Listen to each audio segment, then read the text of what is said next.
Hey everybody, it's Mike and I'm back. Another episode. Ex-Hare Krishna guy speaks out about dangerous cult, Scientology, and Hare Krishna. My experiences in Hare Krishna.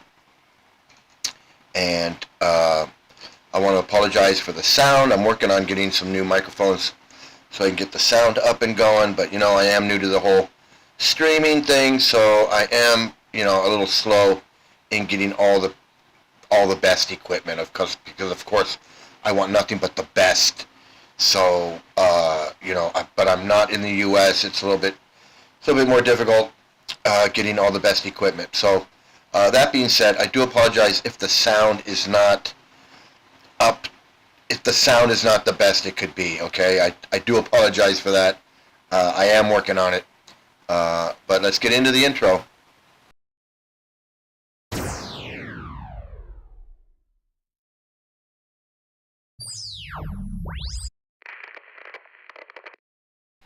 Alright, so I do want to talk about Scientology and Hare Krishna. And so first I want to voice my support for all the Scientology protesters out there that are doing hard work, especially out at LA. She is doing some great work. She really needs a couple helpers. Like, she has a couple helpers. I mean, she's got some other protesters that are doing work right alongside her and other things as well. So she's not alone, but she is, and I give a shout out to the other ones as well. They're all doing great work out there. So I wanted to get that out there, but she could use a few more. She could use a few more. If she had like a whole crew of protesters that were attending the meetings and doing all that, I'd be one of them. But I'm halfway around the world. Unfortunately, I can't do that. But I would encourage anybody who within the that's seeing my videos, to connect with her and help with her, because she's doing some really great work uncovering. I mean, she could write a book about the connections between Scientology and the city and the LAPD and all of that. She's like Bob Woodward. She's uncovering it all. So big shout out to her. So anyway, but I have a great show because I want to show a video about Scientology. It's actually a Hare Krishna talking about Scientology, and he doesn't realize that he's in he's in the same. He does. He recognizes that Hare Krishna and Scientology are, but he doesn't think Hare Krishna is a cult, but he recognizes that Scientology is a cult, and he also recognizes that Scientology and Hare Krishna are almost identical, but he doesn't get it. And he's one of these guys who he likes to present himself as, he says he's a Hare Krishna, but he doesn't dress like one. He doesn't do he tries to. They want to pretend like they're neutral, kind of, so they can, so they can kind of deceive people. And he's not. He's doing that. I mean, he doesn't want to give off the appearance that he's a Hare Krishna, but he is, and he says this is a Hare Krishna podcast, and he says he promotes Hare Krishna, but he kind of hides his appearance, so he kind of gives you the idea that he's. I don't know what he's doing, but a lot of them do that. A lot of them, they don't know whether they want to be a Hare Krishna, give that appearance because they feel like maybe they can attract more people, get more followers if they don't appear to be a Hare Krishna. And then there's the others that are like, they take it to heart. They're like, no, I need to look the part to be taken more seriously, or whatever. So there's two two paths you can go by, and in the long run, there's still time to change the road you're on. So that's what they do. So so he's on the he's one of the ones that wants to do. He wants to kind of play both. He wants to be a Hare Krishna when it's good to be a Hare Krishna, and be authoritative, like he's not a dummy, you know. So he has to be like, I do know what I'm doing, but then he wants to be, but I'm not a Hare Krishna wacko. Like, look, I'm just a normal guy. He's like, I just want to be a normal guy. So they want to play both sides, and that's what he does. But here again, like I said, he's stumbled upon this Scientology thing, and he sees. Let's see. I got someone in my chat here. Offensive realist. I'm an Indian Hindu, and yes, Hare Krishna is a cult. They glorify him only like Christians do to Jesus. I always found it weird. So it is a cult, and again, I'm not here to knock Hinduism, but the difference between Hare Krishna and Hinduism, or Hindus, or whatever you want to call it, is, well, there's a lot of reasons. There's a lot of reasons why Hare Krishna is a cult, but as far as like the mythology and the stories and all of those things go, I reject it as the Hare Krishnas want it. Everything is taken to be literal, and I don't feel that that's a prerequisite of being a following, or even, you know, enjoying, you know, the Hindu culture.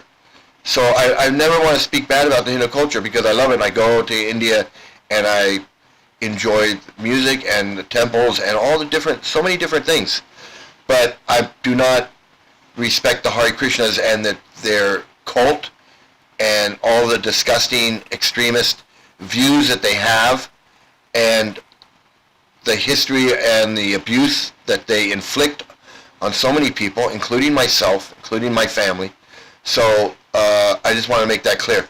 But so, yeah, I know, and that's another misleading thing, is that I think the majority of Indians and Hindus know that Hare Krishna is a cult. Now, some are misled, just like anybody can be misled.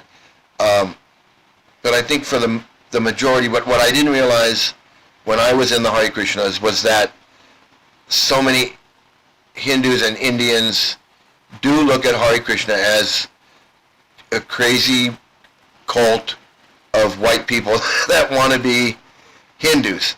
So, and even if that was all it was, that wouldn't be so bad. But it's not. It's much more sinister, destructive, and dangerous than just a bunch of white people that want to be Hindus. So,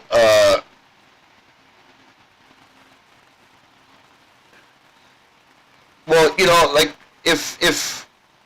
yeah, I mean, you know, to each his own. Like, you know, that's,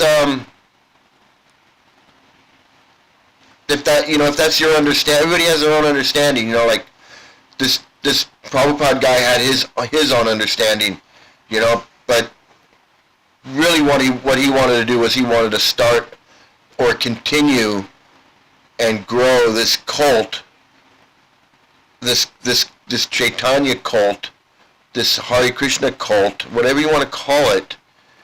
And he was just an extremist guy, you know, because all the Hindu practices are centered around sites in India.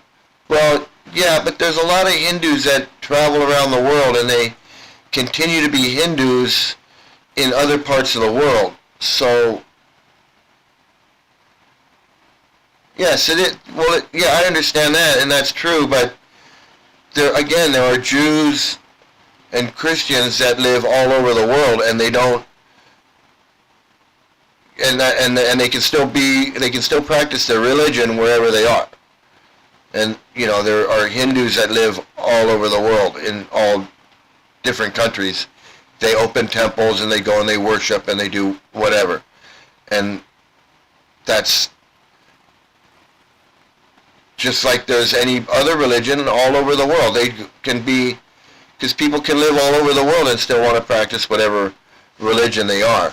But, we're really not, I'm not really here to talk about religion. I'm here to talk about this dangerous cult of Hare Krishnas, who basically really give Indian culture and Indian religion, or Hindus or whatever, a bad look.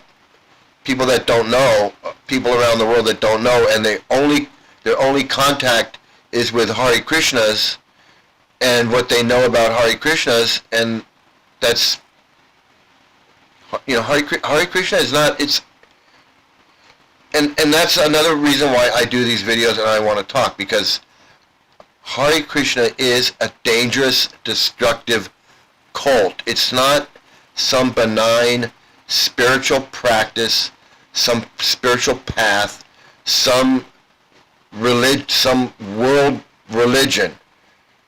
The Hare Krishnas want you to believe that Hare Krishna is a 1,000-year-old religion, world religion. It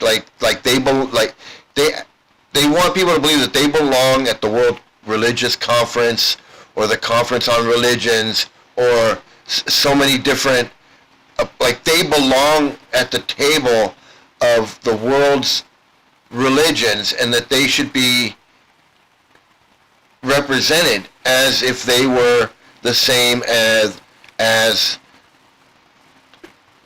the Catholic Church or any other big, like they want to represent Hinduism and represent Hindu culture when it's good for them, when it promotes their cult. But all through their books they say we're not Hindu. We're not Hindus. I mean, Prabhupada says that like in the introduction to the Bhagavad Gita, and then he repeats it all throughout the Bhagavad Gita. He says this is not a Hindu movement. This is not a Hindu church. This is not a Hindu temple. We are Vaishnavas. We're Vaishnavas. This is Sanatana Dharma. We are not Hindus. He says this is not a Hindu movement. He says the word Hindu is not found in the Vedic scriptures.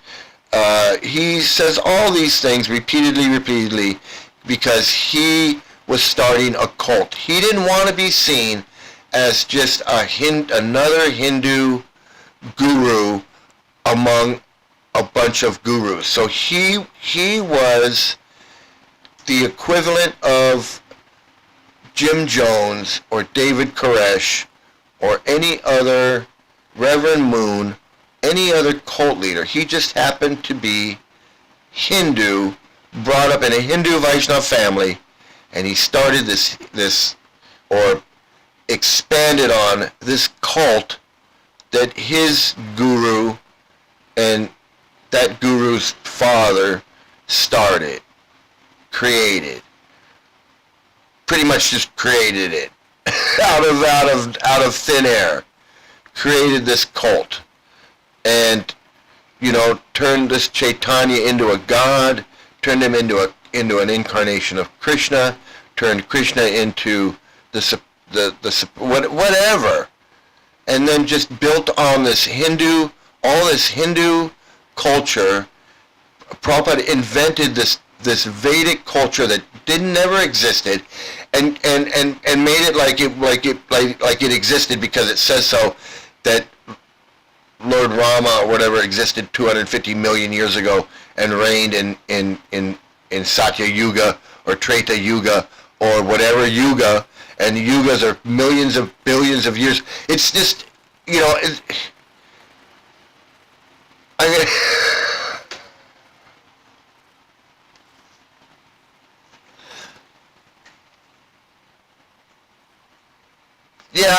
have a family. Absolutely, I have a family. I have a daughter, and she was abused by the Hare Krishna temple in Los Angeles when she was a little girl. So that's that's my history with the Hare Krishnas. So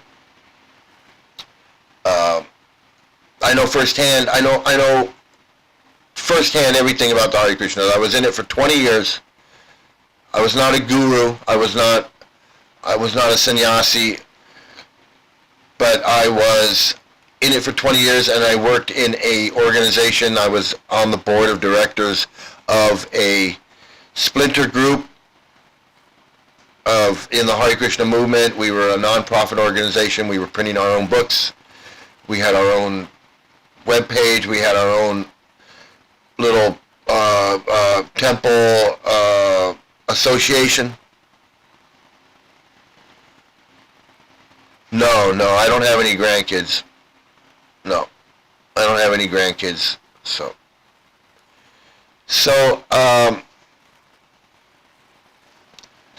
I've been around the movement. I was around the movement for 20 years. I was in LA. I've been to India. I've traveled to India more than almost a dozen times. I've been to India. Yeah, about a dozen times I've been to India. And I've traveled around India. When I was in the Hare Krishnas, I knew I met so many gurus, Tamal Krishna Goswami and Gaur Govinda Swami, and whenever they would come through the Los Angeles temple, I would meet these gurus. I'd go and I'd see them or whatever, and sometimes I would be like, wow, this guy's really cool. Most of the time I was like, these guys are jerks.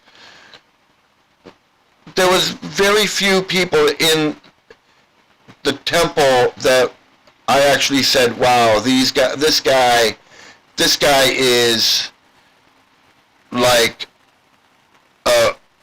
what a devotee should be, like what is described.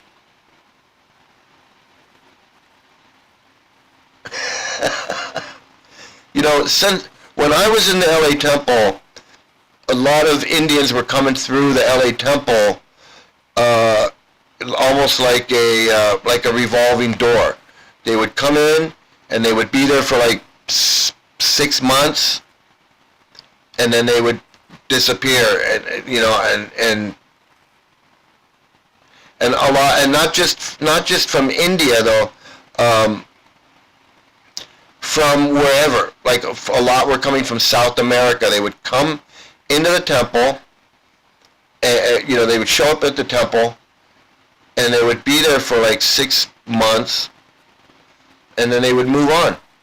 And they would be from other countries. They would be like, just got here, barely speaking English, or speaking some rough English, whether they were Indian or from Colombia or from Europe, France, wherever, and they would just come in, and they would hang out for like 6 months. Like I guess they were like getting their paperwork and their visas and everything in line, and then they would bounce out. They would go off. I don't know if they were like following their gurus around, but I always just thought like something's going on. And then when I went to India, the first time I went to India, the people I went with were I found out that they were like involved in some like visa scams. Like they were running some kind of visa scam.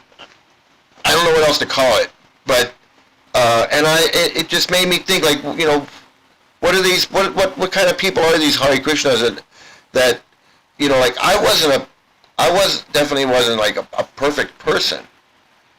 I smoke pot, and I like to have illicit sex, but I mean I wasn't like a criminal or anything. I wasn't doing anything. I wasn't like a criminal or anything. But all of a sudden I meet these Hare Krishnas, these people that are like been in the movement for years. Some of them are old timers. Definitely they've been around longer than me. They've been around. They've been in the movement for a long time. And they are shady. They're just shady characters. And then even the people, and these were like fringe people. These were not people in the community. but the people in the community were just as shady. It's just, they're just, and they give this appearance like they're, I don't know. I'm from the U.S., but I'm not in the U.S. now. I'm from the U.S. I was in the L.A. temple for 20 years, and I didn't live in the ashram of the L.A. temple. I lived in the community for 10 years, but I was in the community for 20 years, and then I left. And I've made videos about that whole, I've made videos about the whole thing, about how I joined, how I got involved, how I got out of it, all of that. But I was in LA, the Los Angeles temple, for 20 years. And then I have also, like I said, I've been to India, I've been to Vrindavan, and other places in India. Almost a dozen different trips I've made to India over the past 30 years. So I know what I'm talking about, and I have friends in India. I have Indian friends in India that are not Hare Krishnas, that I still visit and still go and talk to.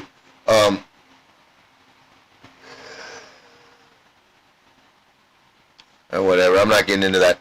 So what I'm going to show you is I'm going to show you a video about this guy. He's a Hare Krishna, and he's come to the realization that Scientology and Hare Krishna are the same, and he's going to talk about it. So I wanted to show that, and then I'm going to talk about that as well, because he makes a lot of, he says a few things that are wrong.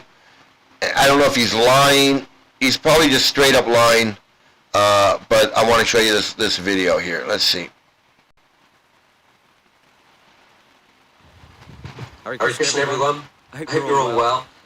Thank you to many of you who continue to tune into the Hare Krishna Project page to hear about news from around the UK and different publications and different podcasts. It's great to have you all tuning on a regular basis. Today I want to talk a bit about ISKCON and the Church of Scientology. Unlikely bedfellows, ? I think as someone with an interest in sociology and the study of religion, I'm always keen to think about and look at how do people perceive the Hare Krishnas. And in particular, I'm talking about ISKCON, which is the biggest Hare Krishna group, certainly in the UK and probably the world as well. The biggest Gaudiya Vaishnava organization. How do people perceive ISKCON? I was talking with a friend. I talk with a lot of friends on a regular basis about their perception or their understanding of things. I've got one friend, probably my longest friend ever. She's a devout atheist, not interested in religion, thinks I'm crazy for joining the Hare Krishnas. And I was talking to her yesterday privately about some of the things I've experienced in ISKCON over the years, which I may share with you one day. And I shared these things with her privately about my experiences in ISKCON, particularly over the last year. And she said, "Oh my goodness, that sounds like the Church of Scientology." And I thought, wow, it does. It does sound like the Church of Scientology. The Church of Scientology has this kind of world reputation for being a bit weird, for being a bit odd. Most people will accept that the Church of Scientology is up there in terms of kind of cult-like behavior, cult-like activity. For anyone watching or listening who's unfamiliar with the Church of Scientology, the first thing to really point out is the Church of Scientology is in no way linked with Christianity. It uses the term church, but it's not any way linked from Christianity. It's not a Christian sect. It didn't come from the Christian church in any way. The Church of Scientology was founded in 1953 by a man called L. Ron Hubbard. L. Ron Hubbard was an author. He was a sci-fi fan. He was a sci-fi geek, basically, and he was fascinated with science fiction. And he basically, he wanted to create a religious organization or a religious group that was founded on the branding. In terms of the beliefs of Scientology, they're not really known much about. There's this understanding there's different levels of spiritual life called operating thetons, and you have to pay to go up each level of operating theton, and it's like £100,000 per level. And finally, when you get to the top and you've been stripped of all your cash, you've kind of lost £1 million or something, and you know about the truths of Scientology. In a minute, I'm actually going to come on to the principal belief of Scientology, which is actually very similar to Gaudiya Vaishnavism. But ISKCON and the Church of Scientology, unlikely bedfellows. I've been of the view for a very long time that in most religious organizations, we should be looking at elections rather than selections. David Miscavige, the chairman of the Church of Scientology board, is not elected. He is selected. And that's also certainly how, not always, but how leaders in ISKCON, particularly temple presidents in ISKCON, are appointed. They're not elected, they're selected. I'm not of the view that if you're a Swami or a sannyasi, you should be elected. Yes, you're appointed by God, you're chosen by Krishna to have your particular role. I'm talking about managerial positions in ISKCON. The managerial positions in ISKCON should be elected.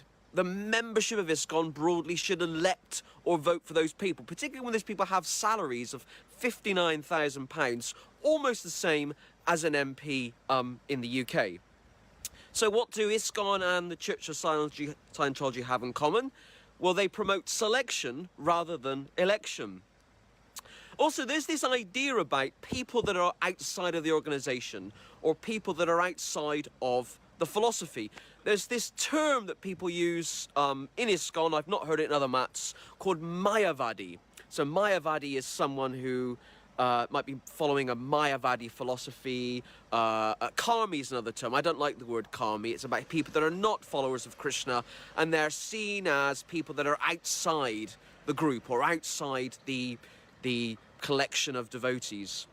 So Karmi or Mayavadi. In the Church of Scientology, they have a similar term called suppressive person. So a suppressive person is someone who is suppressive, someone who's not a follower of the Church of Scientology, someone who doesn't follow the philosophy or the belief system of the Church of Scientology. So another similarity there is Mayavadi or Karmi on the ISKCON side, and on the Church of Scientology side, you've got a suppressive person. I've been thinking a lot about religious groups recently, sociologically, and how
directly or indirectly, voluntarily or involuntarily, there is this idea of controlling behavior. How do we control the behavior of our members? Scientology worldwide is known to be the group, or one of the groups, that absolutely controls the behavior of its members. And there's been documentaries about it. Many of you might have seen it a few years ago. There was a very famous documentary about 10 years ago, and I've forgotten the name of the British journalist, but he was very brave. He went to America and really went kind of in search of the dodgy stuff in the Church of Scientology. A couple of years ago, Leah Remini, who's a very good actress, she was in King of Queens many years ago. She was a Scientologist. She left the Church of Scientology and she produced a documentary called, I think, Scientology in the Aftermath. It was on Quest Red, one of the free channels on Sky or Freeview, and I loved it. I watched it. It was very, very interesting to watch. And she talked about how Scientology likes to control people's behavior. And in one sense, in any religious organization, this is not just me kind of choosing ISKCON as an example, in any organization, there is this desire to control the behavior of its members. Now, if you're part of a religious organization, I completely accept you should be behaving in the way that organization wants you to behave. But ultimately, we shouldn't prioritize necessarily conformity over acceptance. I was chatting to a Church of England minister a couple of years ago. He's seen a lot of growth in his church over the last 5-6 years. And I said, you know, how do you do, what are you doing to achieve that or to do that? And he basically said, firstly, we're just accepting people for who they are and where they're from. Because we recognize God loves them. We accept them as God loves them. That's the number one thing. And secondly, when they start to spend time with us, hopefully they'll start to behave in a way that is fitting of the church. But ultimately, behavioral standards are not first. It's accepting people for who they are and where they're from. There is one big difference, though. I don't want people to think that I'm using ISKCON as an example to say that it's like the Church of Scientology. There's one big difference between the two. One is this concept of excommunication. So in the Church of Scientology, and the Jehovah's Witnesses practice this as well, there is this concept of excommunication. Now, if I was, so I'm a devotee, I'm a member of ISKCON. If I was to leave ISKCON and I'd kind of, you know, fallen out with the organisation, and let's say my family were devotees in ISKCON, it would then be banned, I would be banned from talking to my family, and they would be banned from talking to me. That's the concept and the practice of excommunication. And the Jehovah's Witnesses and other groups, I'm not sure about the Mormons, but the Jehovah's Witnesses also practice that as well, this idea of excommunication. If you've left an organization, kind of under a bad light or under a dark cloud, you're not allowed to communicate with your family or your friends inside the organization. Well, ISKCON, thankfully, doesn't practice excommunication, and I, like many of you watching, would be hopefully certainly against that. This suppression of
Hey, thanks for telling me I'm muted. Sorry about that.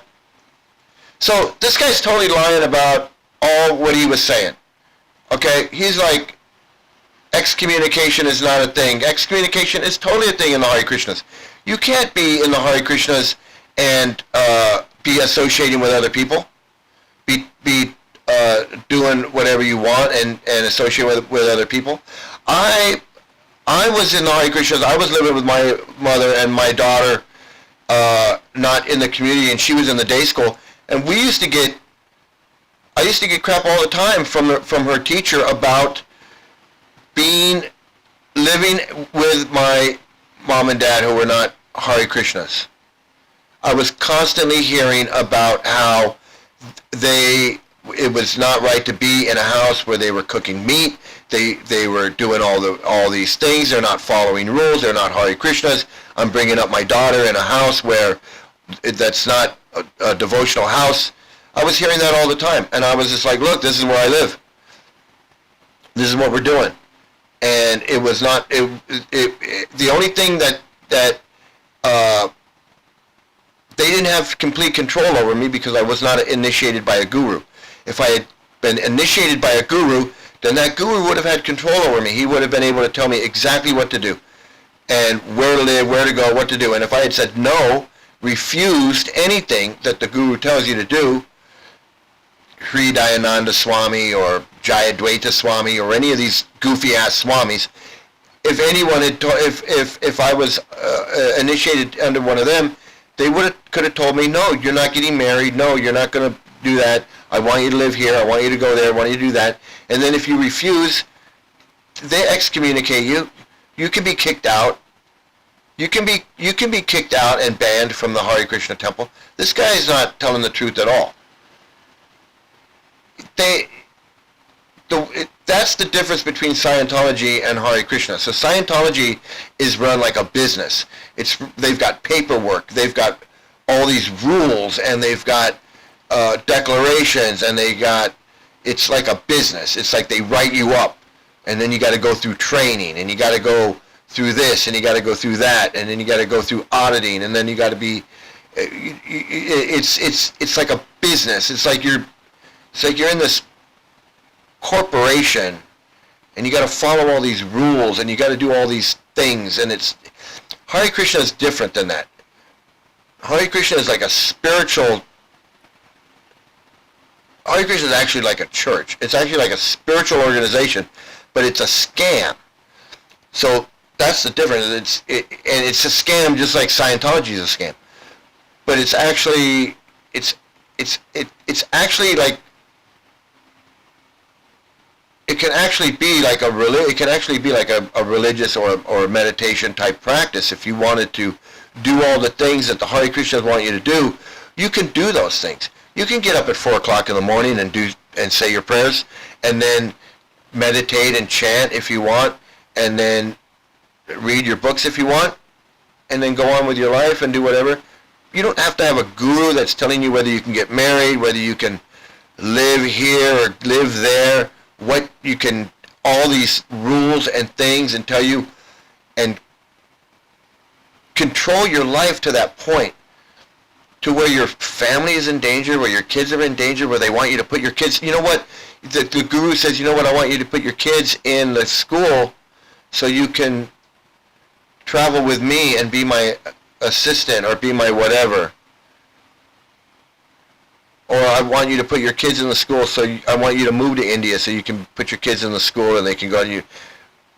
They have control over you, over your life like that. And they are voluntarily giving. It's not like the guru comes and goes, I want you to move to India and put your kids in the school, and people are like, oh no, I can't do that. People are like, oh, okay. And then usually they're happy. They're like, oh, my guru is telling me to do something, so this is great. And they also have this philosophy, like the more stressed you are, or the more challenges you have, the more karma you're releasing, the more you're burning off and making spiritual advancement. So anytime something goes wrong, or something's bad, or that's spiritual advancement. You're burning off karma. So that's another part of the mental trap. Everything is part of this mental trap that they have you in. You know, the surrendering to the guru. You know, this all the self-regulating. You know, like if you're not chanting enough, you're not doing enough. That's why you're still agitated. That's why you still have desires. So much. It's all based on false everything. Everything about it is fake. I mean, where do you want to even start? Everything about it is just fake. So from the guru to the guru, the parampara, the sampradaya, the lineage, the scriptures, everything. It's all bogus. It's all fake. It's not 5,000 years old. It's not anything. Everything that Prabhupada says in his books is all bogus. So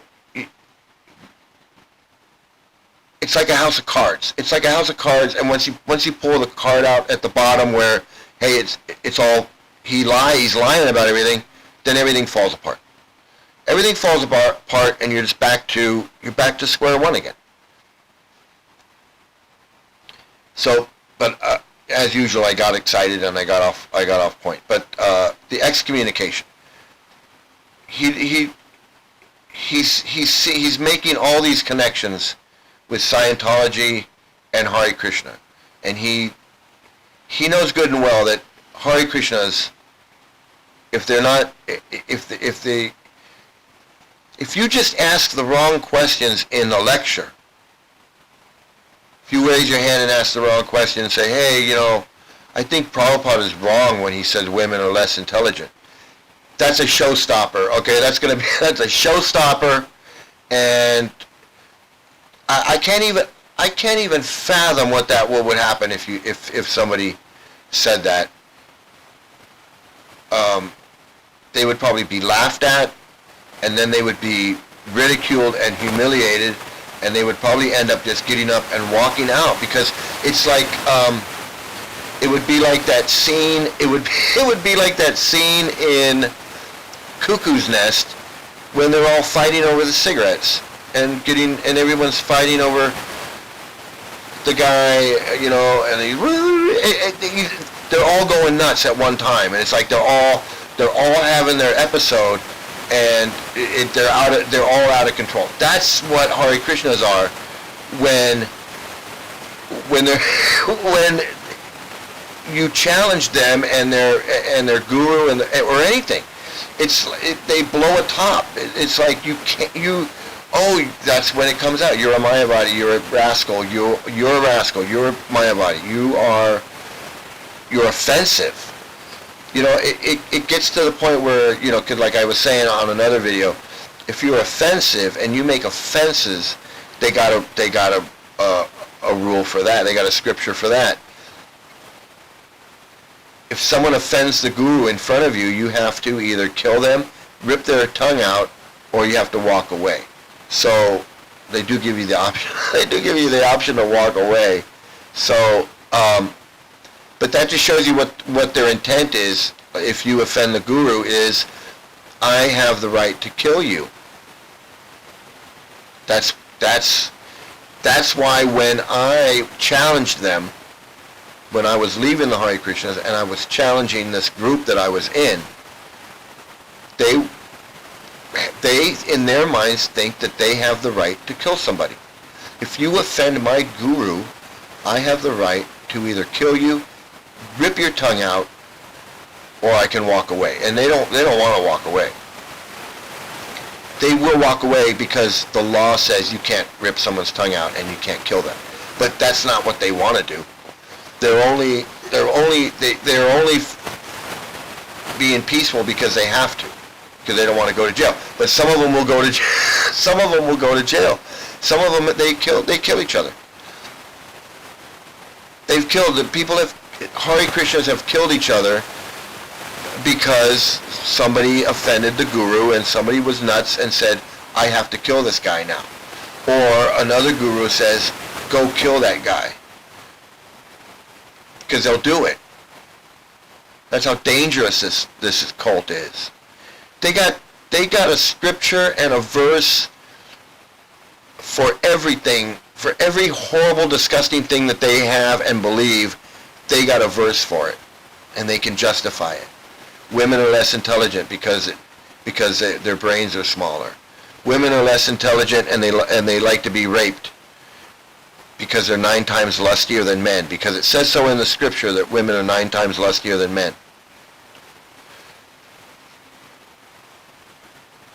If women are 9 times lustier than men and they like to be raped, then basically raping a woman is no big deal. It's no big deal. How can it be? That's another one. You can ask them that in the temple room at the Sunday feast. You can just say, hey, I was reading the Bhagavad Gita and it says that women like to be raped. Can you explain that to me? And see if excommunication doesn't exist then. Because they will ask you to leave. They'll say, you're being offensive.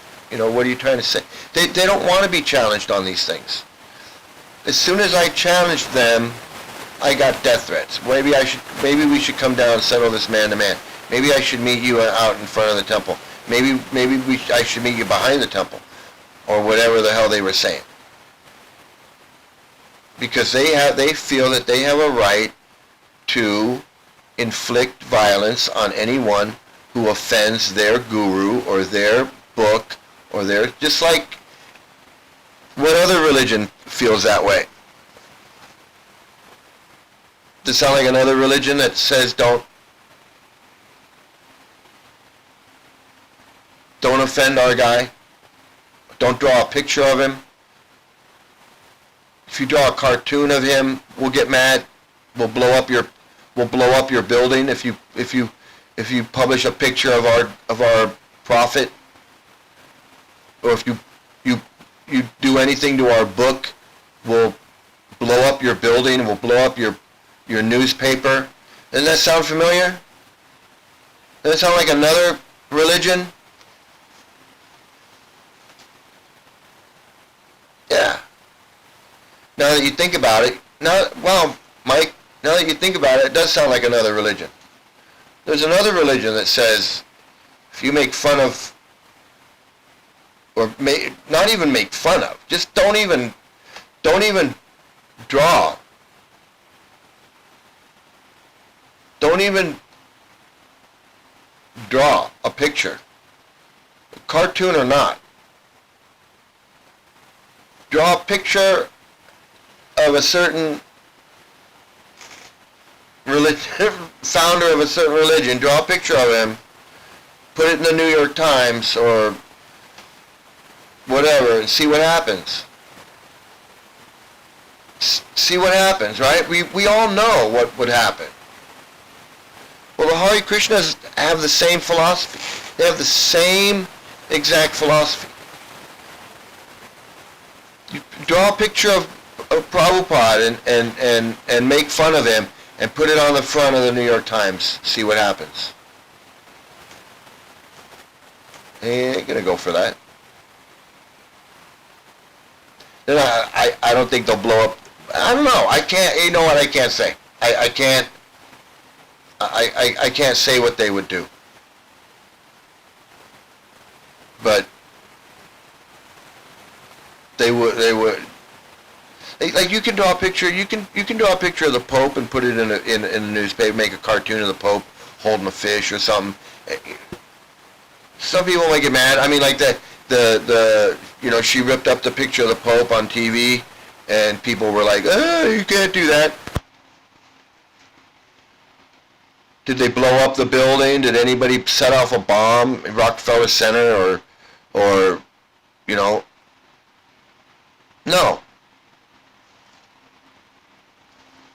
Why? Because it's not a cult.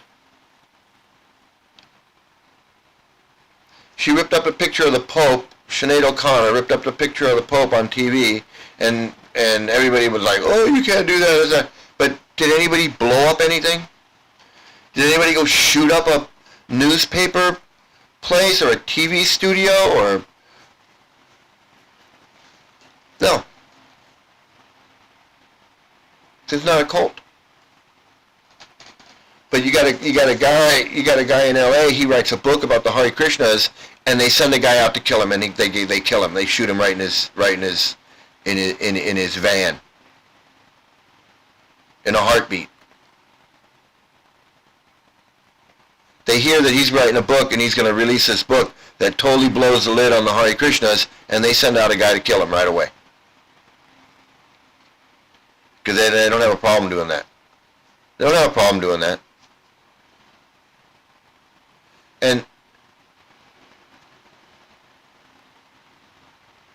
And this guy's gonna pretend like this guy's gonna pretend like he don't know anything of that. Like he don't know that. Like he don't know any of this. You can't be a Hare Krishna for more than a year and not know about the murders and the child abuse and the domestic abuse and the gurus falling down and leaving and running off, and the gurus with machine guns, and the gurus with the girls, and the gurus with the boys, and all of that stuff. You can't. It is not possible. It's not possible to be in the Hare Krishnas and not know all of that garbage trash.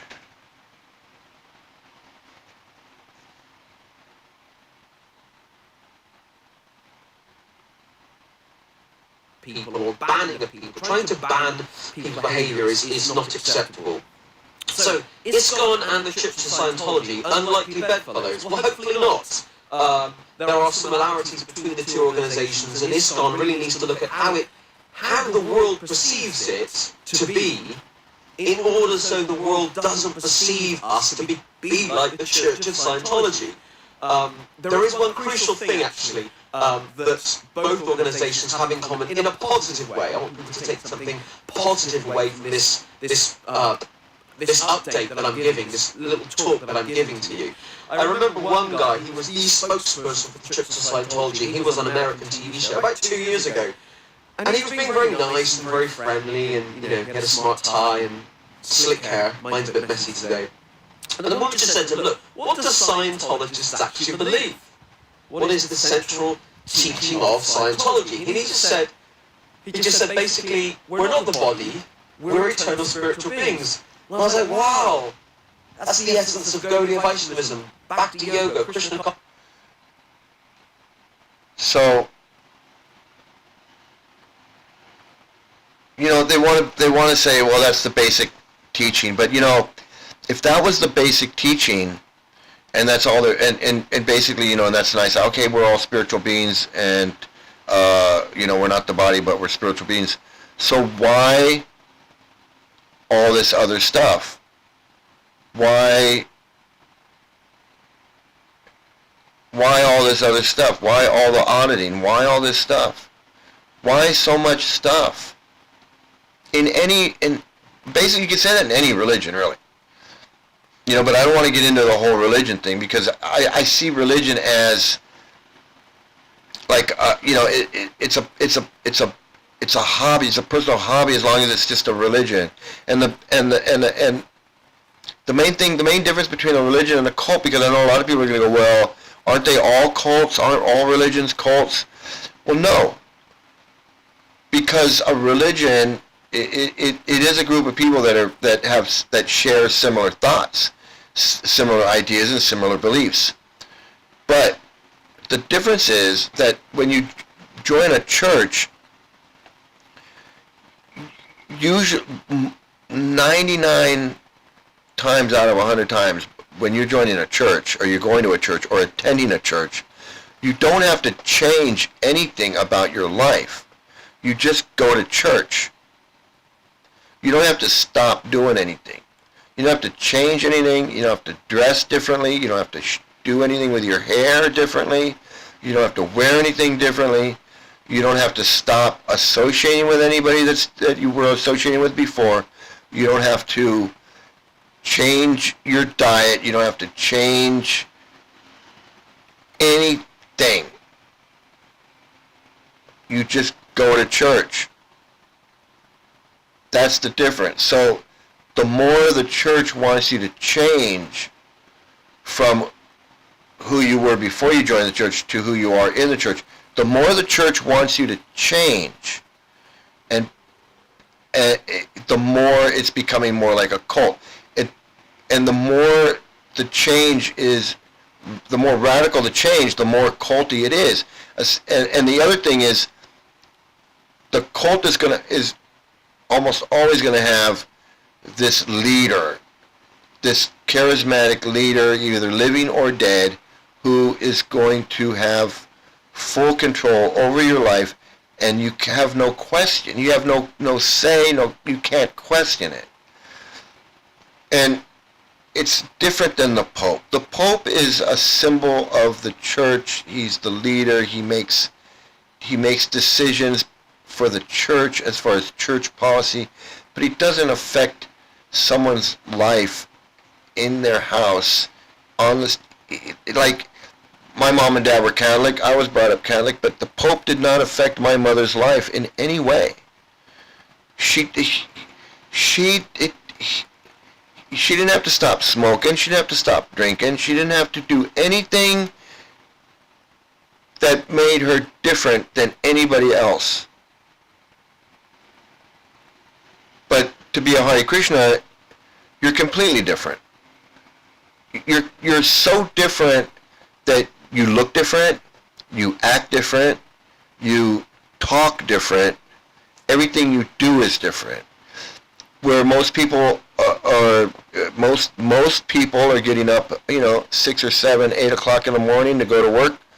Hare Krishna are getting up at 3:30, 4 o'clock in the morning to go to the temple. Most people don't do that. I mean, that in itself is not. Some people get up at 4 o'clock in the morning to go play golf. My dad did. And that's why one thing in and of itself is not. Now, but I would say that my dad's golf obsession it wasn't culty, but it was like, it was all his whole life. He played golf, he watched golf. He was practicing, he was, whatever it was always golf. Golf. But he could still live his life and play golf. That's the difference. He didn't have to stop being my dad and being the husband of my mom, and change his job and to play golf. That's the difference. That's the difference between a religion and a cult. Is that you in a cult if you think of all these cults, they're living a completely different life than the average person. Jehovah's Witness, any of them, Moonies, these children of God or whatever, right? They're living on a commune. They're whatever their practices are is just so much different than just like what regular people do. So that's the difference between a church and a cult. So if your church is that's how you can tell how culty your church is. Seriously, if you go to church, if you have to go ask your pastor or your reverend, should I buy this car, or should I? Not that you can go ask for advice, like, hey, but asking permission to do things that other people don't ask for me. Like, what grown man goes and asks another grown man who's not, that's not your father or your girlfriend's father, can I get married? Who goes and asks? That's crazy. Or ask him anything. Because you think that this guy is going to give you some kind of spiritual knowledge or some kind of, these guys are disgusting. These guys are disgusting people, these Hare Krishnas. And I'm not saying every single one. I wasn't disgusting. In a way I was, because I was promoting this disgusting cult. I was inadvertently promoting this disgusting cult. I should have known better. I blame myself. I should have known better, but I was misled. So it was partially my fault. I feel it was partially, I feel I was misled, but I take a lot of the blame for that. So, but thank God I got out. So, so in a way, I was a victim, but I was also a perpetrator. I was also promoting these books. I was spreading these books. I was preaching this insanity, you know. And even though I didn't believe that women were less intelligent because they had smaller brains, because I knew how insane I knew how insane that was, and I knew that we landed on the moon. It wasn't like I'm not some weird moon denier. Like, why do I have to be a moon denier to join the Hare Krishnas? Do American devotees really drink the Guru Puja foot water? Yes, they absolutely.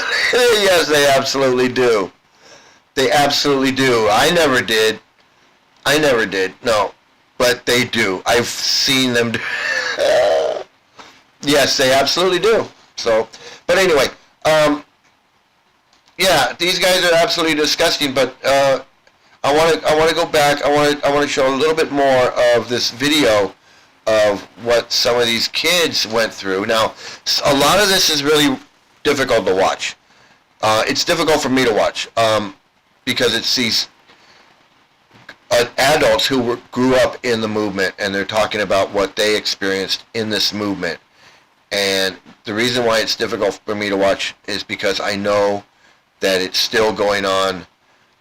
It's still going on to this day. Yeah. They do. Yeah, they absolutely do. You know what, if you search on YouTube, you will find videos of ISKCON gurus and their followers drinking the water off of their feet. Absolutely. They're proud. They're proud of it. They're proud of it. I was anally molested. I gave oral sex to men. Any type of possible. One guy stuck his foot in my anus. I mean, one teacher. I mean, I'm just telling you, any level of sexuality. I was raped in my sleep while I was sick by men. I mean, had no bigger people in me. I was just a kid. I could not even move. There's no chance of fighting or whatever. I just took it as it may. Ben knew it was painful, but he didn't know he was being victimized. He was isolated from parents, from law enforcement, from Western culture. As he grew older, he tried to complain. Then they said that I was a habitual liar and that I was a demon trying to overthrow their movement at the age of 10.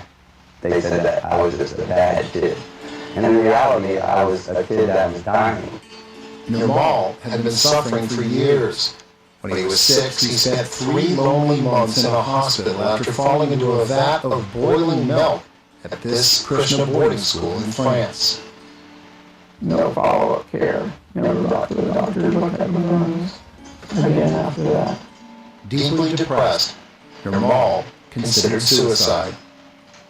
And I went on the roof and I was like standing up there on the rail, like putting one foot off the edge, like, sort of waiting for somebody to come up and like talk me down and hope, I guess subconsciously anyway, none of the teachers came up. I told them I was going to kill myself and they just sort of like, go ahead.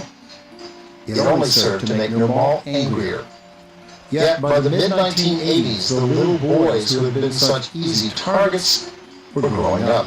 The kids that they had been used to abusing were getting big. And that was not easy. It was a couple of us were contemplating, revenge. And I was a child and there was no reason why I had to suffer through that. I came from a decent family in this country. There was no reason why I had to be subjected to those tortures. I was not born in India. I didn't have to go through that.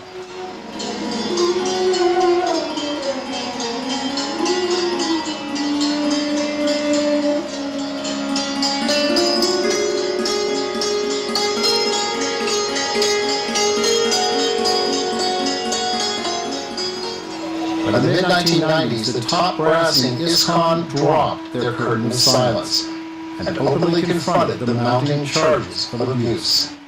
It's terrible, it's heart-wrenching, it's horrific, it's saddening. We can do so many words. Including the words, "It's true."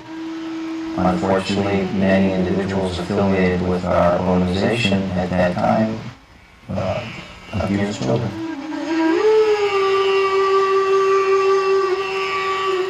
Anita Das and the rest of the Krishna's governing body agreed to commission an independent investigation. Most of the former students' allegations were confirmed and then made public in a report by Professor Bert Rochford. So I just want to comment that I want to comment that he said, oh, there were many people associated with our movement were abusing children at that time, as if they're no longer associated with the movement, but they are. They're the same people. In fact, he was associated with the movement at the time. All the gurus were associated with the movement at the time. All the people that are on the GBC, the governing board, they were associated with the movement at the time. Everybody that was in the school that was committing the abuse, they were all associated with the movement at the time. Who went to jail? Who went to jail for all that abuse? Who went to jail for putting his foot up that little boy's anus? Whose foot was it? I know he knows. He knows who did that. Who did it, and why didn't he go to jail for it?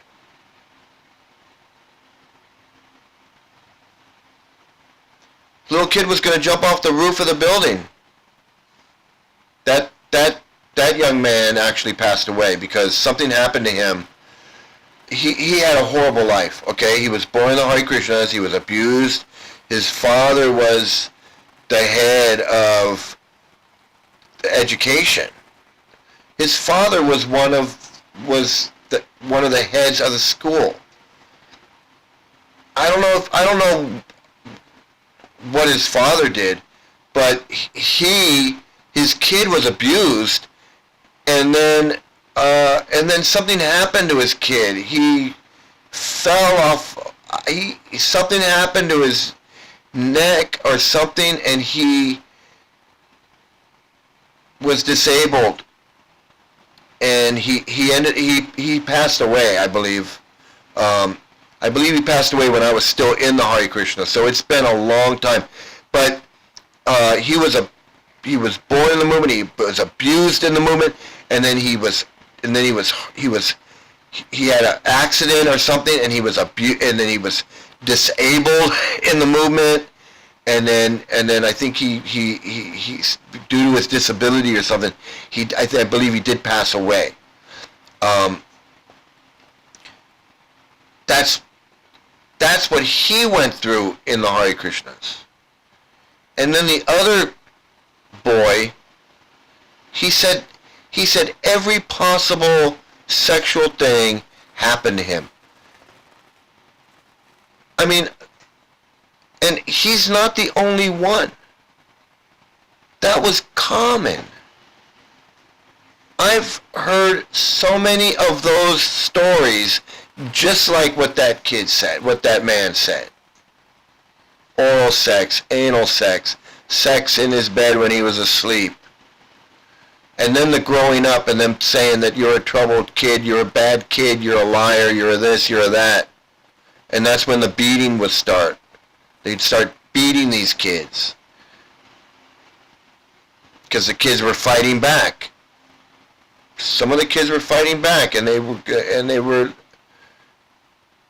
beating them. So not only were they sexually abused, they were physically abused. A lot of the little kids were mentally abused by these, and this is all done by the teachers and the people that are in charge of the schools. How can you say that these were bad people that came into the movement? No, these are the people that he put in charge. He created this founder guy, created the school system. He put these people in charge. Just like the guy said, the guy that was running the school said, we were doing exactly what he told us to do. I mean, he accepts some of the blame. He goes, yeah, I didn't know what I was doing.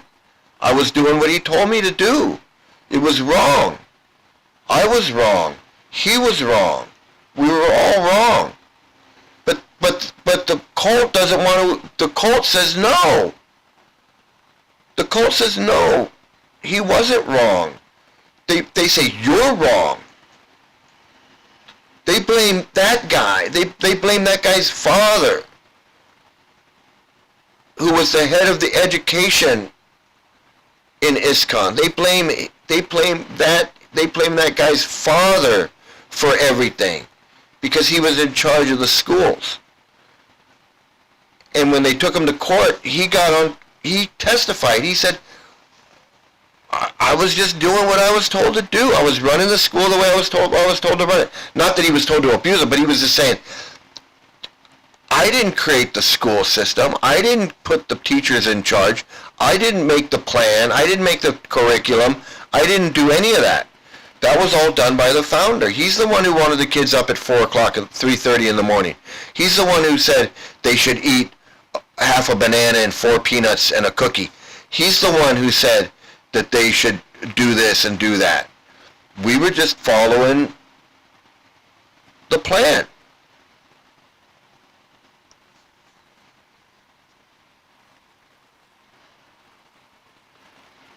Of course, he didn't know how to be a teacher. Who was he?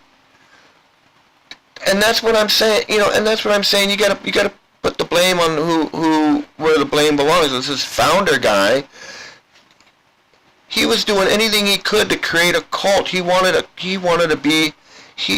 this cult, this movement, this organization, this whatever you want to call it. He wanted it so bad he would do anything to make it seem like he had this big, giant Hare Krishna thing. So he created what am I going to do with these kids? What are we going to do with these kids? And he had this idea that he never went to one of these schools. These schools, there was none of it. This is all in his mind that this is how it was done 5,000 years ago. You send all the little kids to the Gurukula school and the what a recipe for disaster that was. And then he put all these young boys that he said, some of them are 18, 19, 20 years old. Absolutely, that's exactly what he did. He took these guys, these hippies, and they weren't even all hippies. He took these guys, whoever he could find, and he said, I gotta do something for the kids. So he created this school where they could send their kids to this. It was just a big friggin' daycare. All right, it was a big daycare. It wasn't a school. What we call a school.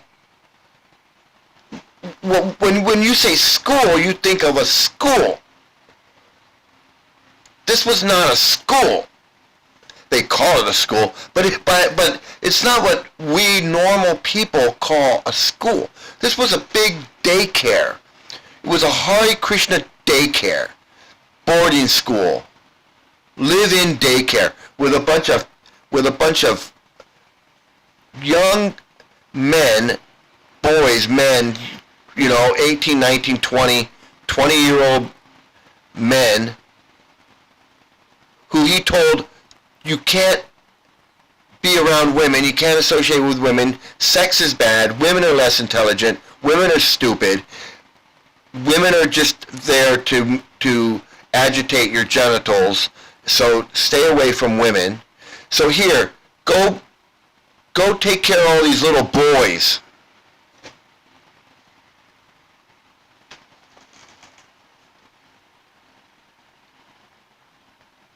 So he created this school in Dallas, put all the little boys there, and sent a bunch of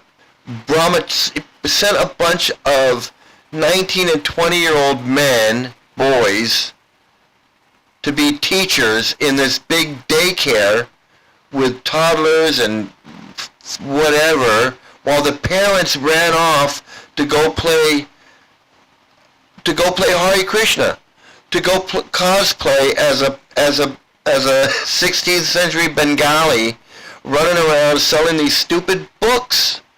I mean, let's look at it what it was. That's exactly what it was. It was a big daycare in Dallas that he created, and he put a bunch of young boys in there, 20-year-old boys, 18, 19, 20-year-old boys in there, maybe a couple of women, but women are less intelligent, so there were a couple women in there, but there was mostly young boys in there who were told they can't have sex, at least not with women, and women were bad, and women are stupid. So here, go take care of all these young boys. I mean, who in their right mind would do that? I mean,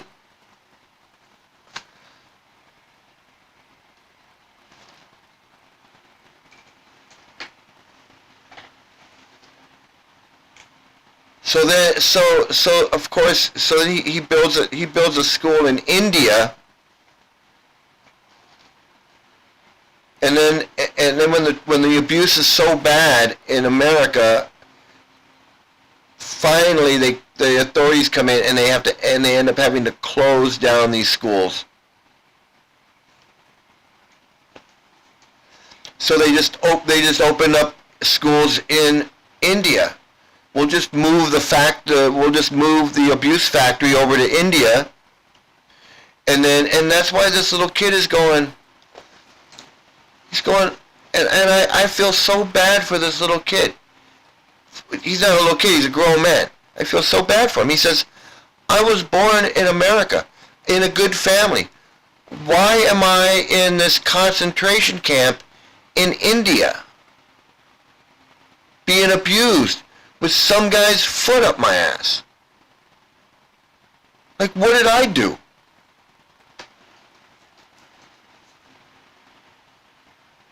I agree. Like, what did you do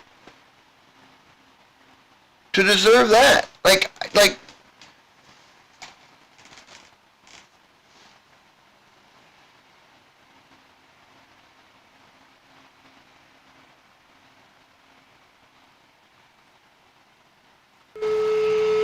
And I think people within the movement were facing the tragedy of what had happened, and were seeing this as a way for the movement to finally acknowledge, recognize, and begin to do something to deal with this issue, which in ways they have. Have they done it perfectly? Have they done enough? I think not. But nonetheless, the fact of the matter is that this is the way that this particular story has come out.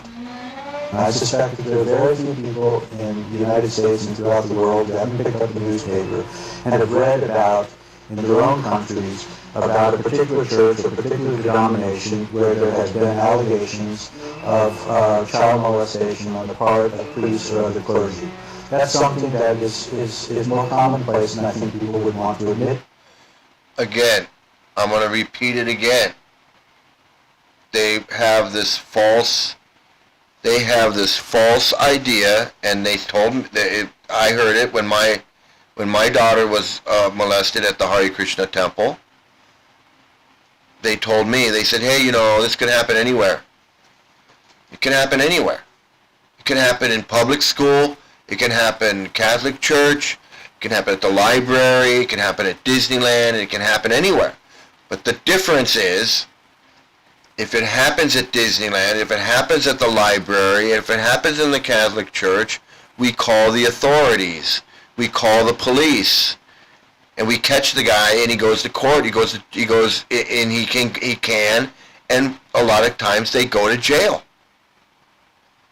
Teachers are caught. They just caught this woman that was having sex with this boy in school. They catch them all the time. Priests are caught with boys, and teachers are caught with girls, with boys, and whatever.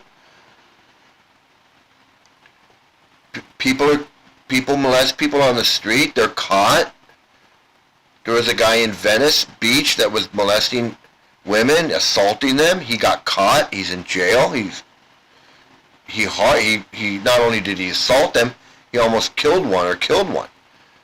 Yeah, these things happen, but when they happen outside of a Hare Krishna temple, there's a chance of catching them, and they can go to court, and they can go, and justice can be served, and they can get a trial. That's the difference. A Hare Krishna temple, something happens in a Hare Krishna school in India, or happens in a Hare Krishna temple on Watsika in Culver City or in LA, nothing happens. The police are not called. The victim is blamed. The perpetrator is allowed to continue living in the community, and nothing happens. The worst thing that happens is that the perpetrator is allowed to relocate to another temple or another city. And then someone else is put in danger. And the cycle just repeats all over again. That's the difference. That's the difference. These people, they want you to think that, abuse happens in the Hare Krishnas, and, abuse, it happens everywhere.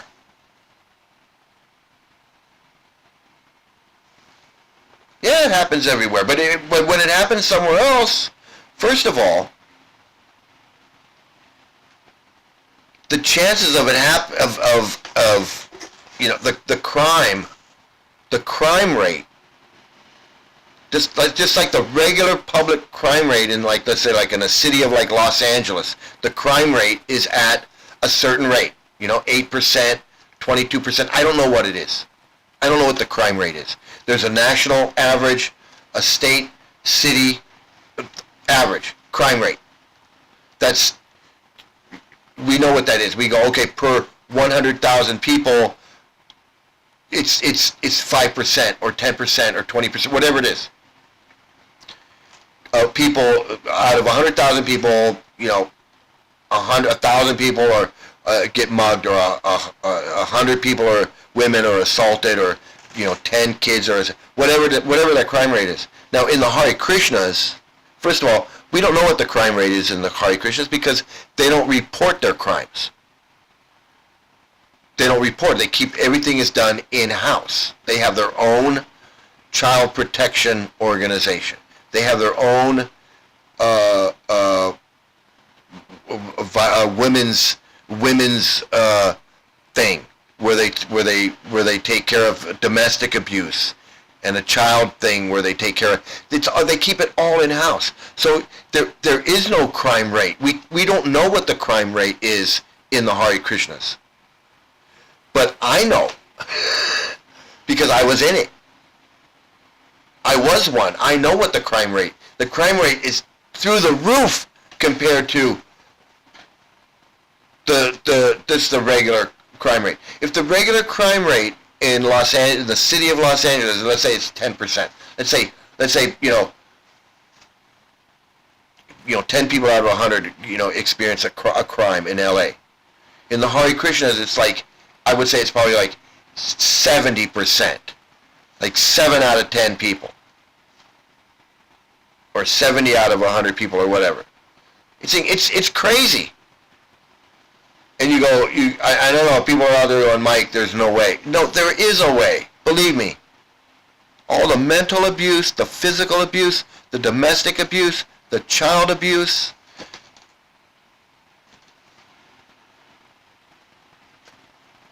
Kids and women have such a greater chance of being abused in the Hare Krishnas and in Scientology. Scientology too. women are being abused in Scientology. There is no cult on this face of this earth where women are not being abused. This just doesn't exist. Does not exist. Women in Scientology are being abused. You just look at those women at the center where they pull down the blinds and they're handing out things. They got those women, man. Women are second class in every cult. Jehovah's Witness, Mormons, Moonies, Hare Krishna. Women are second class in every single cult there is. In every religion there is. But in a cult, because cults are just religions on, steroids and Viagra. That's what a religion, that's what a cult is. So it's even more. And I know in Hare Krishna that every single Hare Krishna wife is abused. It's just the amount of abuse. It depends on how nice the guy is, because he pretty much has freedom to abuse his wife. It's pretty much, how much does he want to abuse her? Like, I could have moved into the Krishna temple I could have moved into the ashram and shunned my mom and dad, and or moved to India with my daughter and shunned her whole her mother's side of the family and my family. I could have done all that. It was up to me, because I was being told that was the right thing to do, but I was resisting. Like, I'm not moving I'm not doing all that. I had like a little bit of sense left in me, but that was all up to me.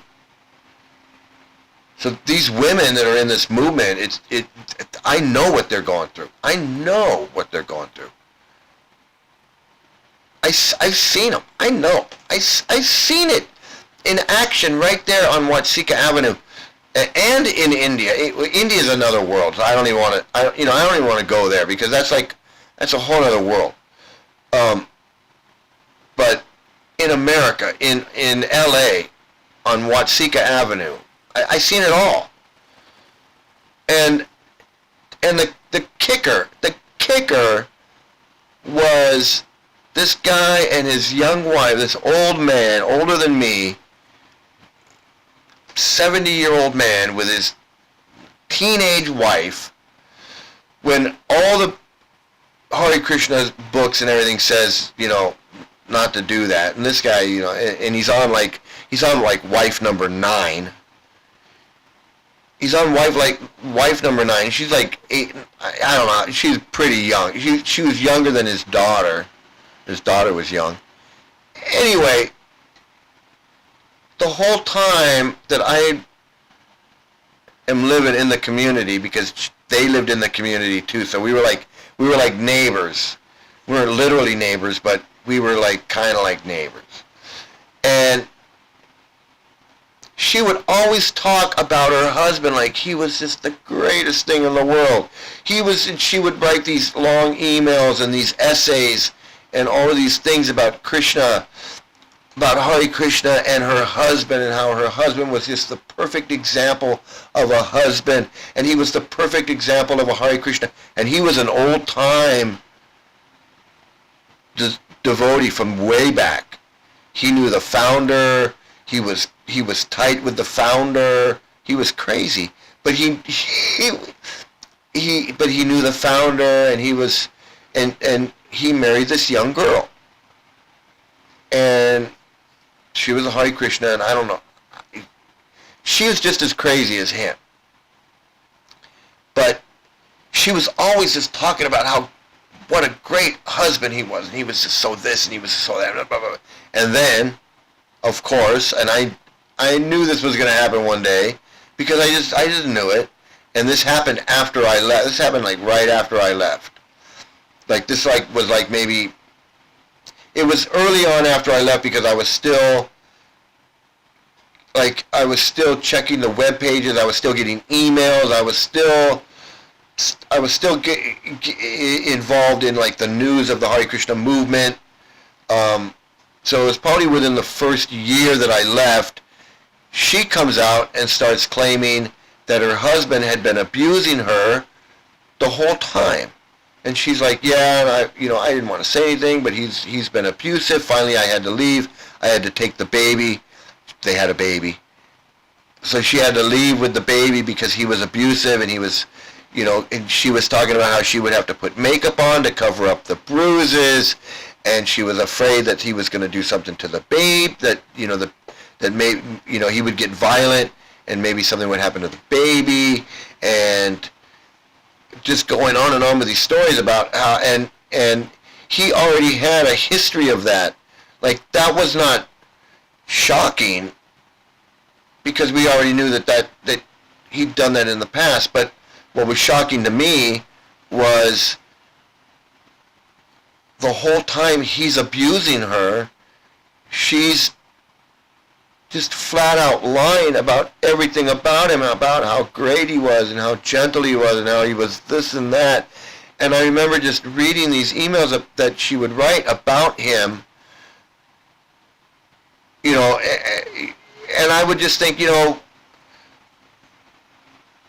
it's just it was overboard, it was overkill.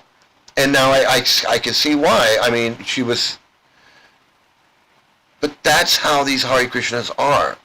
That's how they treat women. That's the violent aspect of it. It all ties together with these cults. And let's go back to this guy again. Anyway, I get so excited. But yeah, so he was abusing her the whole time.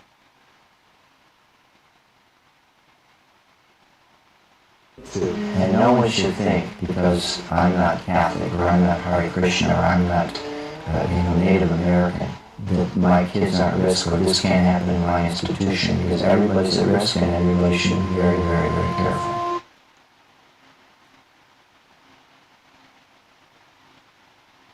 That's the BS. That's the BS right there. Don't think this can't happen at your school, in your church, in your neighborhood, in your whatever. Yeah, we know it can happen. But the difference is, when it happens in my neighborhood, in my church, whatever, they go to jail. They get caught. We call the police. We report it, and they go to jail. In your stupid little cult, you don't call the police. When I called the police, the whole cult, Sika Avenue was like, they were like, why is he calling the police? We don't do that. Why did the police come here? Oh, because the guy molested his daughter. Oh, well then she must have done it. Must be her fault. They blamed her. They blame my daughter. They blame the victim. It was my daughter's fault that he molested her, and it was my fault for calling the police. See, all of a sudden, it just flipped just like that overnight. That we were the bad people. So that's the difference. When it happens in the Catholic Church, when it happens in public school, when somebody assaults somebody in the department store or wherever, chances are they get caught. It gets reported. The police are called. A crime report's made. A police report's made. Goes to the DA. Charges are filed sometimes. Charges can be filed. A trial can happen. Hare Krishnas, no. I would ask this guy,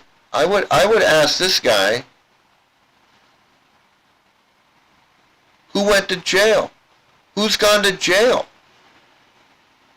How many of you Hare Krishnas that did all this abuse have gone to jail? Name one. Name.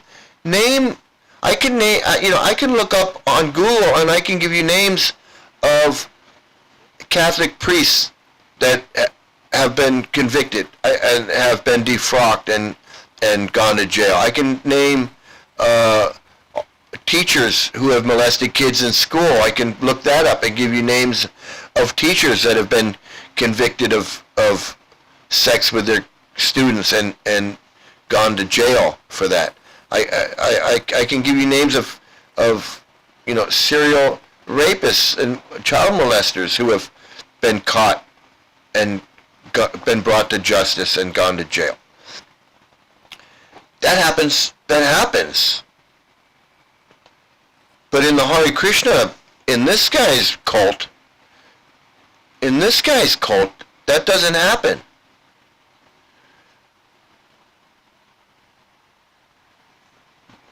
Again, give me one name of one guru, of one teacher that went to jail for putting his foot up that guy's ass, for beating that other guy up, for dropping that baby in a vat of boiling. Who drops a baby in a vat of boiling milk? Who has a baby around a vat of boiling milk? And how does the baby end up in the vat of boiling milk? And then he doesn't even get medical treatment. He doesn't even give medical treatment for that.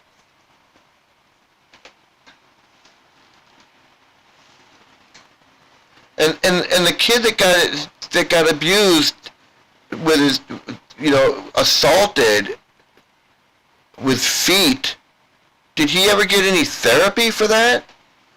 I mean, I reported the crime against my daughter. I reported it to the LAPD, and the city paid for therapy for my daughter. And she was in therapy for about 6 months, and we would go every week, and I would take her to Santa Monica to this place called Stewart House, and she would talk with a therapist for about an hour, 45 minutes, an hour, whatever. And not me. It was just her and the therapist. And I would just sit in the waiting room for her. And we did that for 6 months. And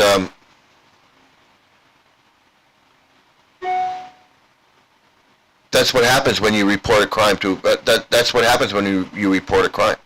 Did any of these Krishna children get any therapy? Did the Hare Krishna cult, did they put any of these kids into any kind of therapy, any kind of treatment, any kind of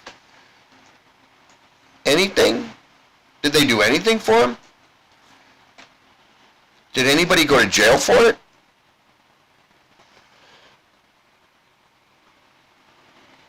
I'm going to go on a limb and say no. I'm going to go out on a limb and say, no kid got therapy, no parent got therapy, nobody went to jail, no crime reports were ever filed.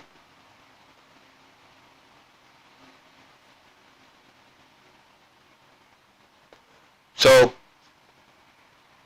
how dare you, I say to this guy, how dare you sit there and say that what happened to these kids could happen anywhere?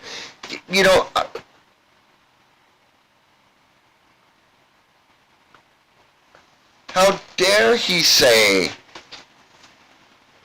that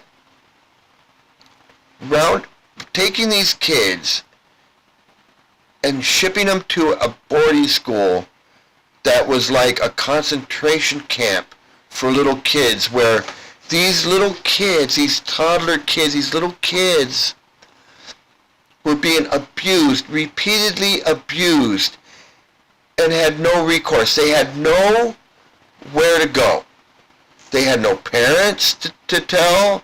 They had no teachers to tell, because the teachers were the abusers. How more traumatic and terrifying and horrific can it be? This is like Nightmare on Elm Street. This is like Nightmare in Vrindavan. You've got a school full of little kids, and I'm talking little kids, and they're being abused left, right, and center. Horribly. And they've got nothing.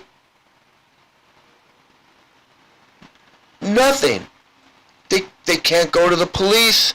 They can't go to their parents. They can't go to their teacher. They can't go to the temple prayer. They can't do anything except just be tortured day in, day out. Get up at 4 o'clock in the morning, be abused. Go have breakfast, be abused. Go chant, be abused. Go have lunch, be abused. Go to sleep, be abused. Over and over and over and over.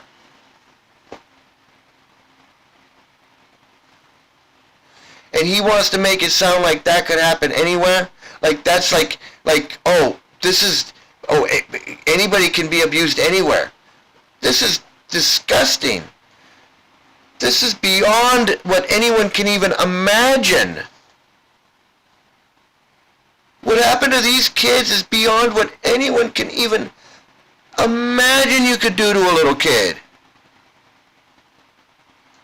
Putting a grown man put his foot up this little boy's anus, and this man has the nerve to say that this could have happened anywhere. This could have happened anywhere to anybody. In a spiritual organization that says they're saving the world, you're gonna tell me that a spiritual organization that's making gurus and sannyasis and preachers and these books and selling them around the world and saving the world and doing all of this and raising consciousness and transcendental this and bliss and all, can't take care of their own friggin' kids. They can't take care of their own kids.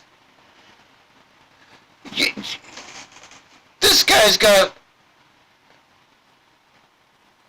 a lot of nerve. This guy's got a lot of nerve, man. His friggin' cult, he's telling us that this could have happened to anywhere, to anybody. No, it happened in your friggin' cult, dude. It didn't happen anywhere to anybody. It happened in your cult. Nothing like this has ever happened on the face of the earth in the history of mankind.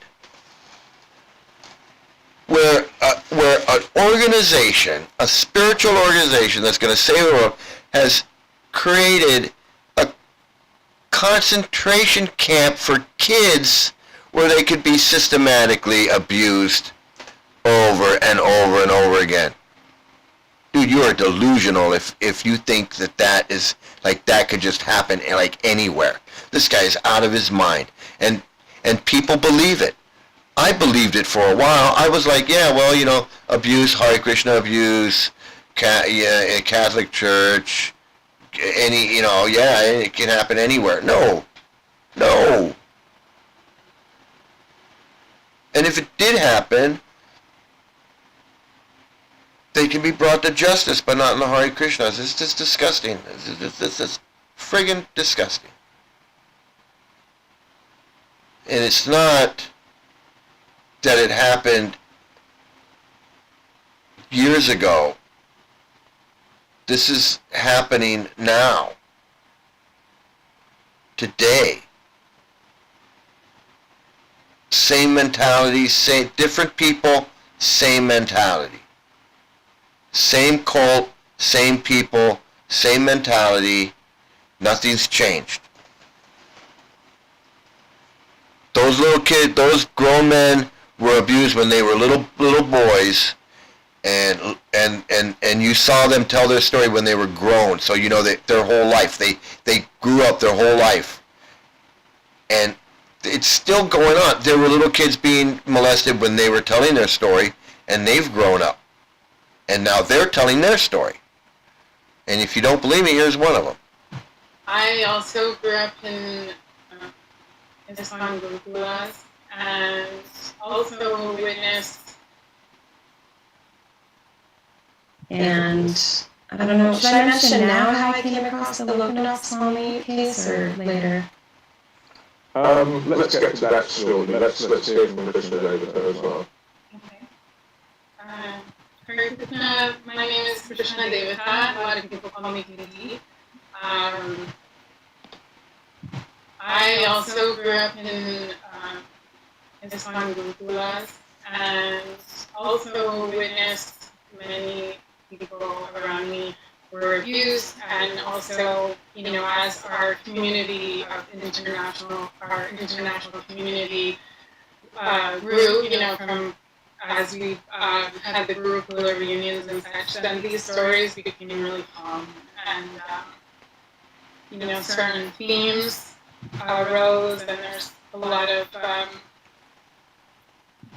course, abuse happens everywhere, but there are ways that we have specifically protected and perpetuated.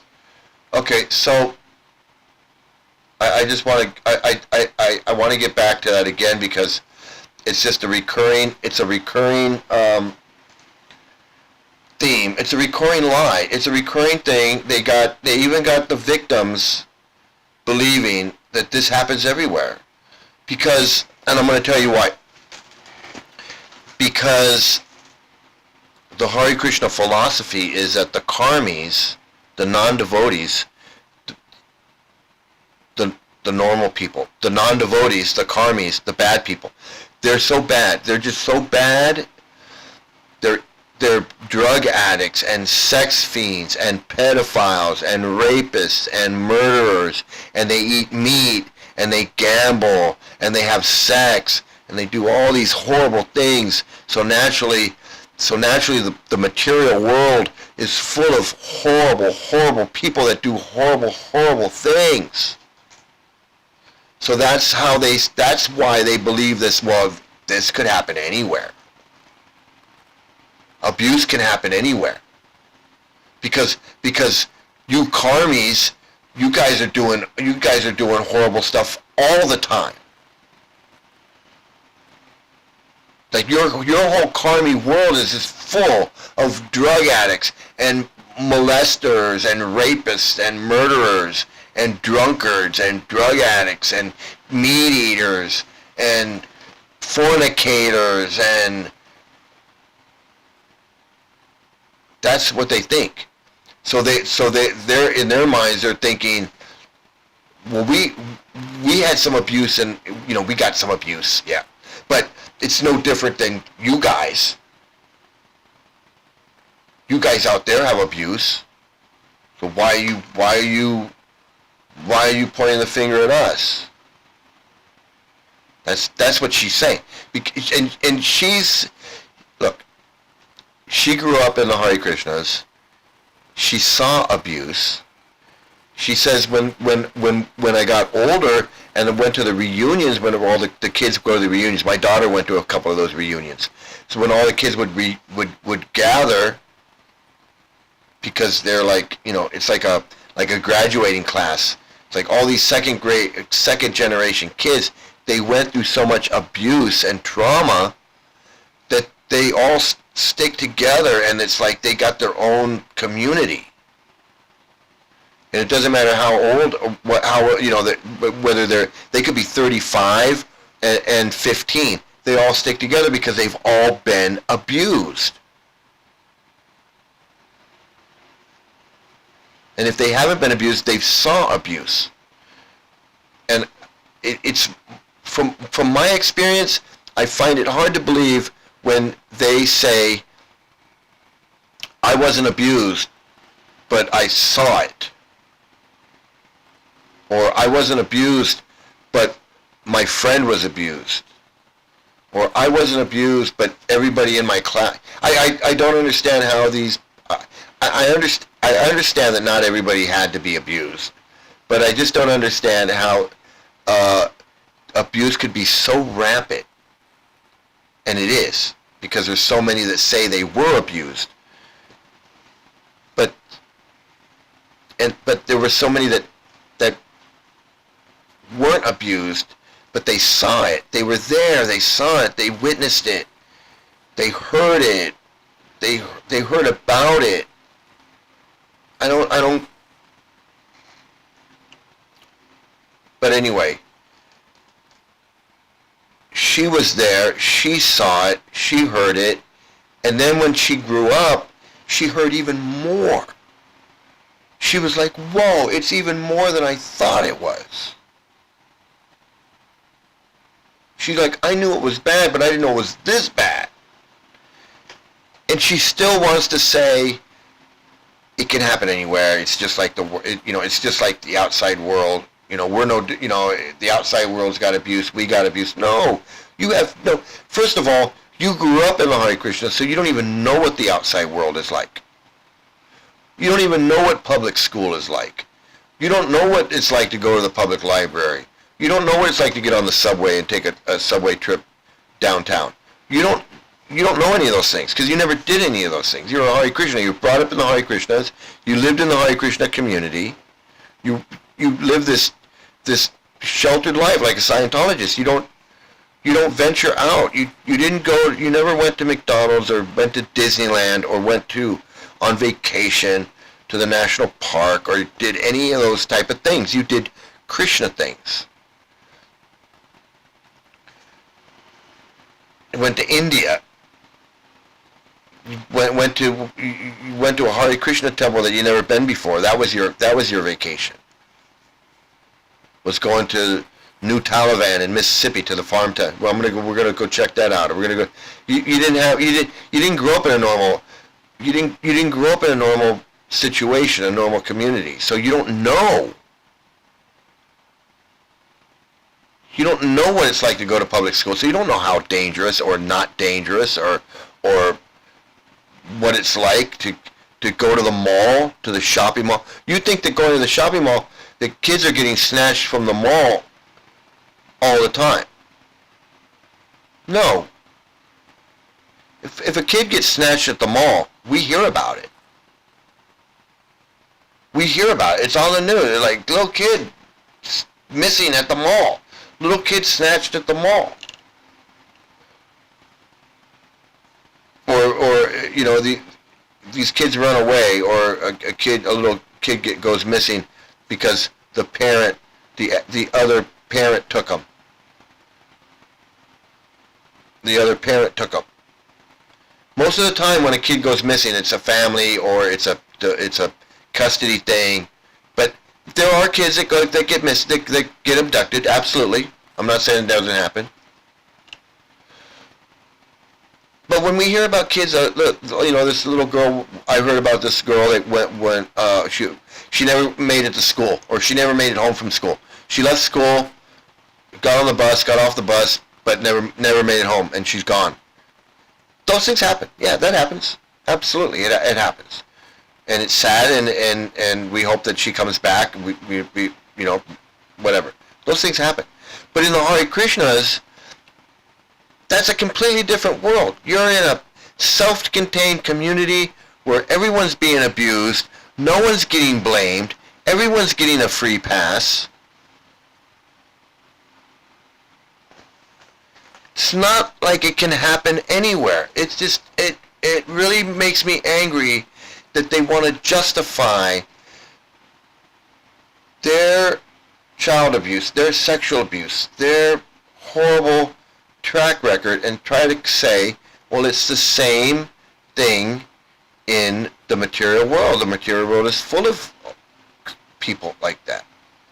No, it's not. And again, when they are found, they are brought to justice, which they're not in the Hare Krishnas. They're just not brought to justice in the Hare Krishnas. Related abuse happening, protected the abusers. And the Hare Krishna movement. And I think Saraswati and I are both parents. We are. So, that's also relevant. Some of the ways that the abuse culture was developed in in our childhood and before still echoes and still impacts future generations. So that's why. One reason. We'll start with that. But I'll go back to Saraswati if you want to talk about it, or you want to how the space came out more in the modern day. Okay. So I go on Facebook, and this lady had written a post on how she was on the progressive Vaishnavism group, and she saw a picture of Lokanath Swami depicted positively. So she commented under it, "Oh, he's a child molester," and they deleted her comment. So then she wrote again, "He's a child molester," and they deleted her comment. So then she wrote her own post, like explaining what he had done in the letter from Satya from 2010. And I had heard about this case, over the years, but not in specifics. I had heard he had been inappropriate with a girl, but for some reason I didn't pursue further. I didn't know where to look, and I was just like, oh, well, they don't think it's a big deal, so it must not be a big deal.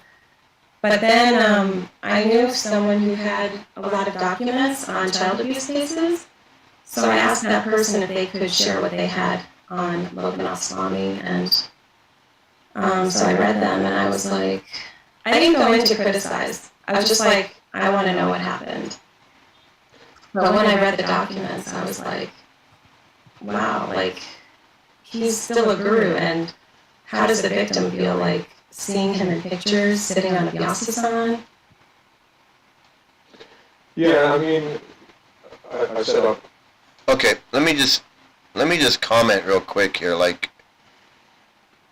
She brings up a good point. She says, how does so this guy, he's a guru. He molested this young girl when she was little. Now she's grown. He's a big guru. He's being worshipped like he's, big guru. And she says, how does that make the victim feel, seeing him being worshipped like that? Well, I agree. How does the victim feel? But I have to ask a more important question. I think this is the most important question to ask. How do you feel? How do you feel? How do you feel seeing him worship, knowing what you know? We know how the victim, we got a pretty good idea how the victim feels. The victim feels like shit. That's how the victim feels.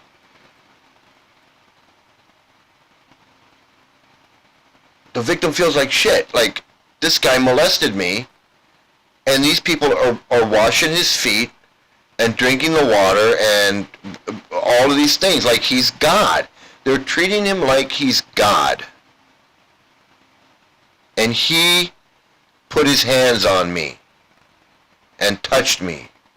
And I know that he's not God. I know that he's not anything like what he says he is. Because he touched me. He touched my private parts. He touched me. And he's supposed to be this guru. And I know that he's not. And I'm watching him getting worshipped like he's the savior of the planet or whatever. So we know how the victim feels. But I want to know how you feel, lady. How do you feel?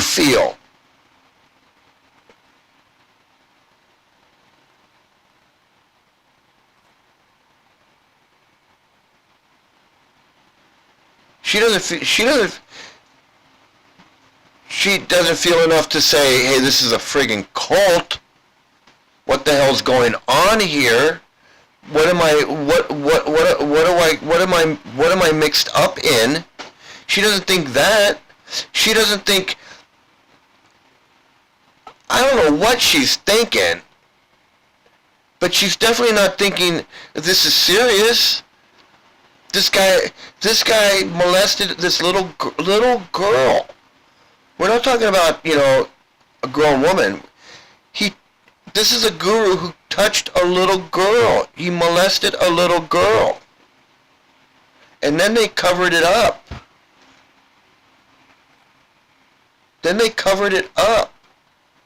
And now he's bigger than ever. How do you feel about that? How can you sit there and be part of this? You're part of it. How do you feel?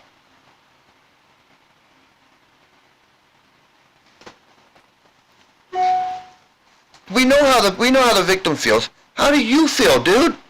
Damodar Das? How do you feel?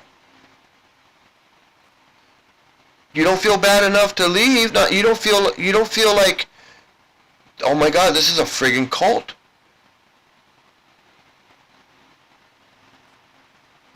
How is this possible? How is it that we have these incredible teachings that are so spiritual that they're going to save the entire planet, and they're going to, and chanting does all these magical things, and we get up at 4 o'clock in the morning and we don't eat meat and we chant all day and we read these books and we do all this stuff, and we still touch little girls.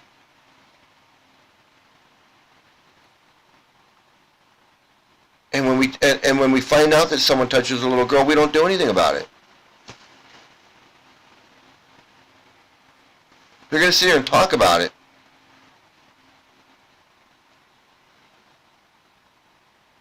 She knows. She knows. All three of them know. All three of them know. They know that this guy touched this little girl. They know that they're not doing anything about it. They know that. Oops. What's going on with my computer? They know all of that.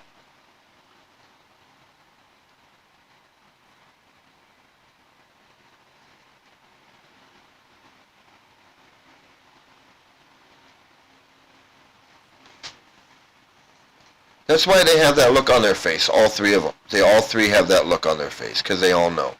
They all know.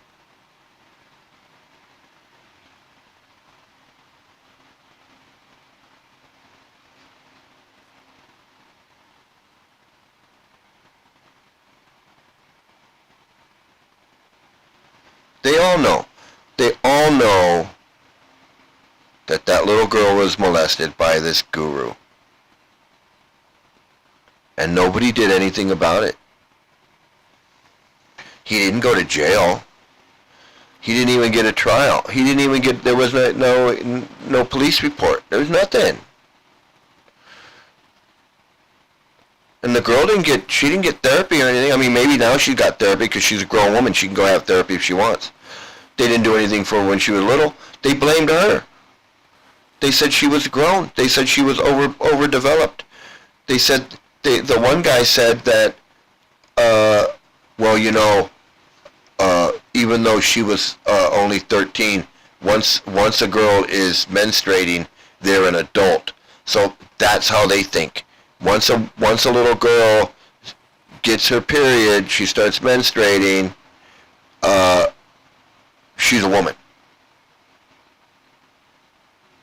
Now, that's something that really creepy guys say, right? Like, oh, if she's old enough to whatever, she's old enough to whatever. That's,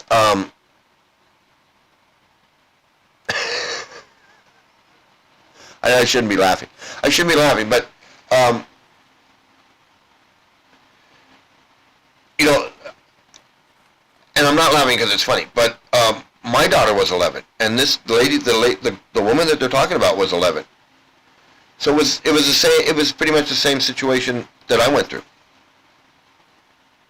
The same situation I went through, except it wasn't a guru. It was just some guy.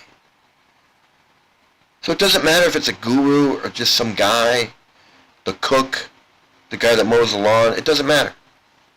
They're going to protect them. They're going to protect them, and they're going to let them go. They're not going to call. They're not going to call the police. They're not going to do anything. They're just going to brush it under the rug and hope that hope that nothing happens.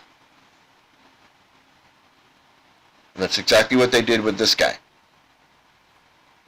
And all three of them are sitting there like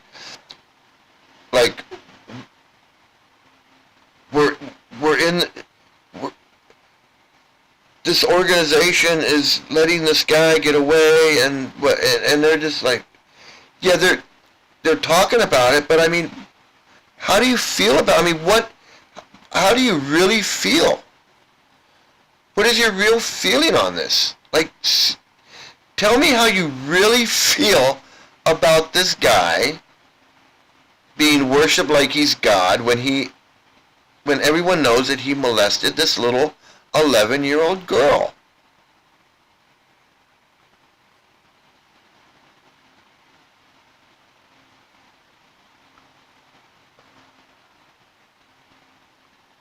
Play the role of the devil's advocate, so let me start with some of that, because this is going to raise consternation. As you say, he's a public figure. He's held in very high regard from many people.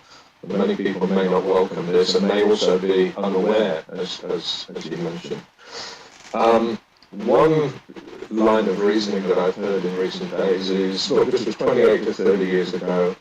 It was a minor offence. The GBC looked into it. There were prohibitions. There was an apology. Why can't we all just move on? Why is it not? Why is it not to be resurrected? Okay. So, Sophie, do you want to start or should I jump in? You go ahead. I have things to say, but you can go. Yeah. Well, there's a lot of things to say about that. And, first, before I even jump into that, I do want to say a sincere, pranams and Vanchakalpa Trivasha. Okay,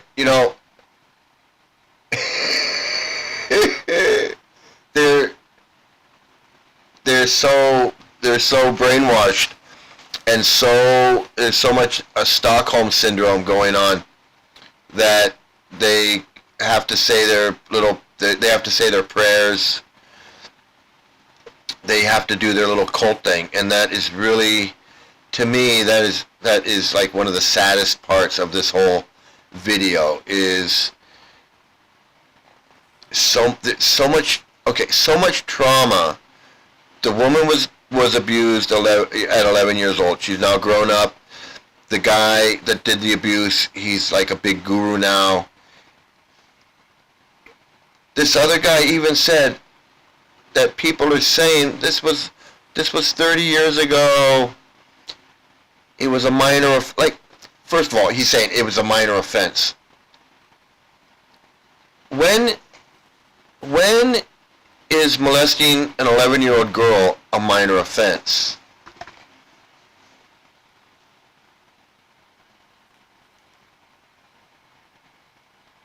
That's how they think. That's how they think. Like, oh, it was a minor offense. A minor offense, because she was a minor. It was a minor offense. 11. She was 11 years old. It was a long time ago. I mean, come on. Come on. Can't we just let him go? Not when your whole religion, your whole cult is about purifying the senses and, stopping the urges and controlling your genitals and not having sex, and women are, you know, agitate men, and women are less intelligent, and women like to be raped. Oh. Women are less intelligent? Yeah. Women like to be raped? That's what we believe. I got it. It's okay. Look, the scriptures say, if a guru is chanting and he's on the path, then even if he does something horribly wrong, we have to just let him go. It says that in the books. Vaishnav aparad is really bad. Never make an offense to a devotee. And guru aparad is even worse, so never make an offense to the guru. So even if you just suggest that the guru did something wrong, oh, that's a major offense. So you can't do that either.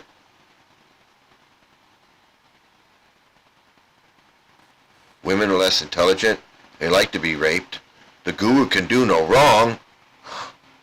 Hey, I got it. How about we just let him go? Guru can do no wrong. Women like to be raped. And it was a long time ago. She was only 11. Hey, she was 11? Was she menstruating? Because, you know, once they're old enough to bleed, they're old enough to breed. You know what? I think she was a little overdeveloped, if you know what I mean. Oh. Well then, we gotta let him go now. Guru can do no wrong. Women are less intelligent. They like to be raped. She was 11, but she was overdeveloped. So she was really just agitating him, right? Problem solved. He can remain a guru.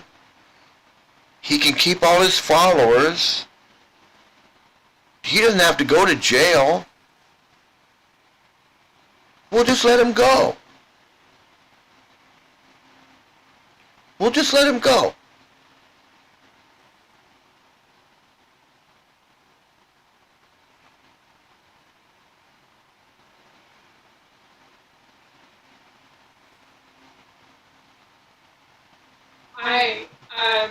Also, like Saraswati, didn't go out of my way to find this. I even like scrolled past her post on Facebook about it. Like, I don't want to know more because then I will have to speak about it because first of all, let's just talk about justice, okay? Justice was never served, period. Justice was never attempted to be served. So for a spiritual community, do we want to build on top of, you know, a lack of integrity and a lack of truth and a lack of justice? Is that what we want? Because that's what's been happening.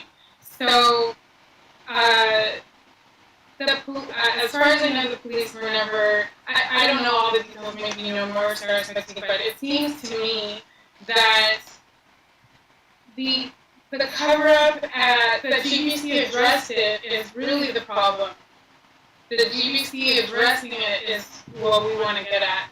The GBC is not fit to address child abuse. They've shown that over and over again. They've shown over and over again that they'll cover it. And that they're not advocating for child safety, they're advocating for good public relations for the institution. That's pretty much their interest.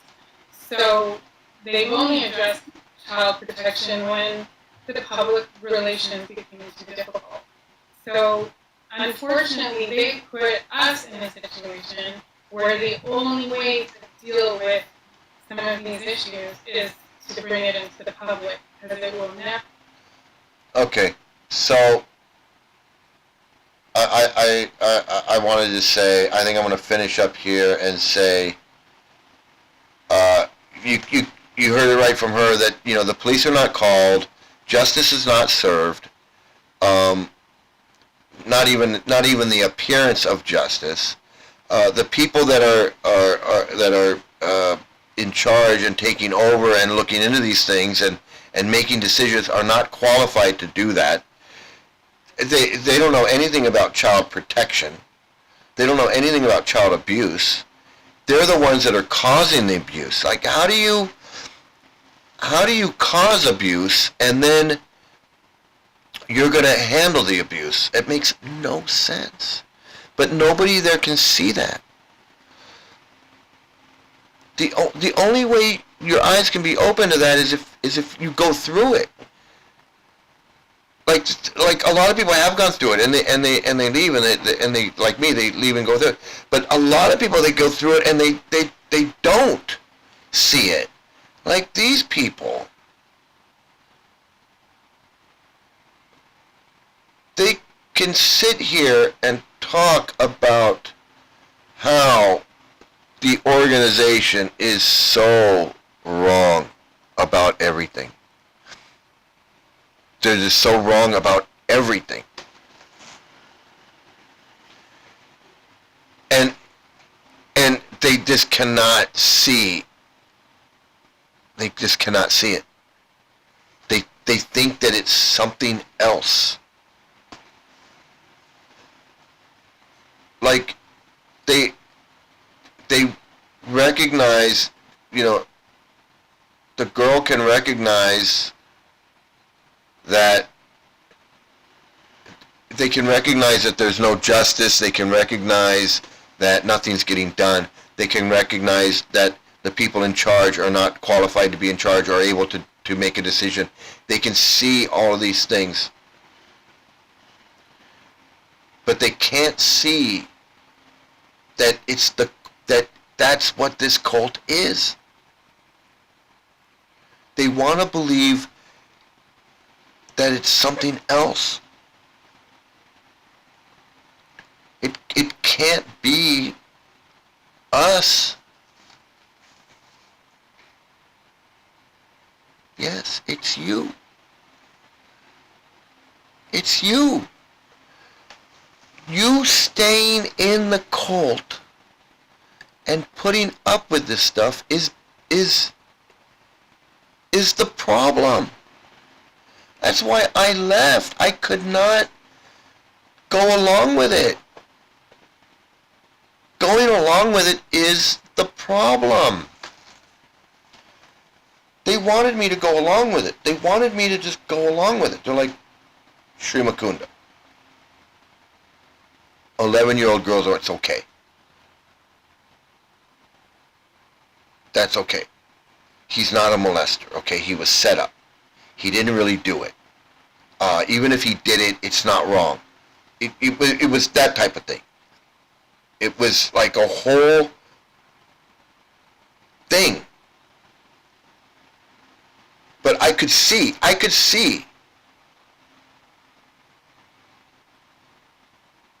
But they were trying to convince me, no, you don't, what you're seeing is wrong.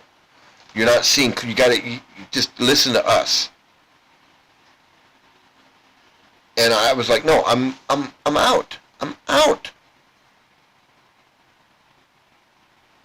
And I can't understand, like, when you get to that point, like, I truly believe that there's a tipping point, right? There's a tipping point. Everybody's tipping point is different, but there's a tipping point, right? And I got to my tipping point. And I don't see how, if this isn't a tipping point for these people, I don't see what is. If knowing what they know, experiencing what they've experienced is not a tipping point for them, that doesn't send them over the edge, I don't know. I don't know what is. I don't. That's how dangerous it is. That's how dangerous this cult is. That you can be a victim of abuse, see the abuse and what's going on, see the cover-up, see the criminality, recognize that there's no justice, recognize all of that, and still be stuck in the cult and not recognize that what the problem is.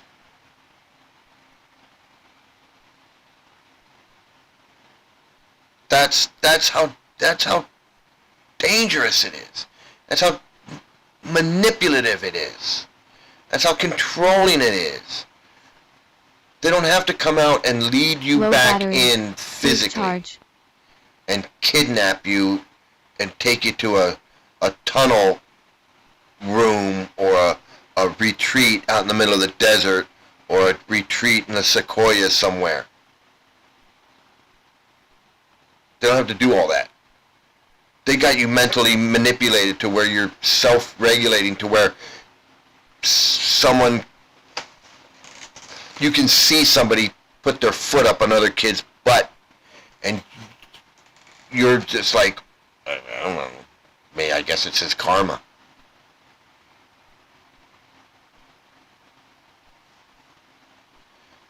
So I'm going to end it there. It's enough. I can only take so much, but thanks for joining me on this round of dangerous cults and Hare Krishna. I hope you enjoyed it. I hope you learned something. I Low battery. hope you warn Please people to stay away from the Hare Krishnas, and I hope you like, share, and subscribe my video, and have a great night, a great morning, a great afternoon, a great day, and have some great luck, and stay out of a cult.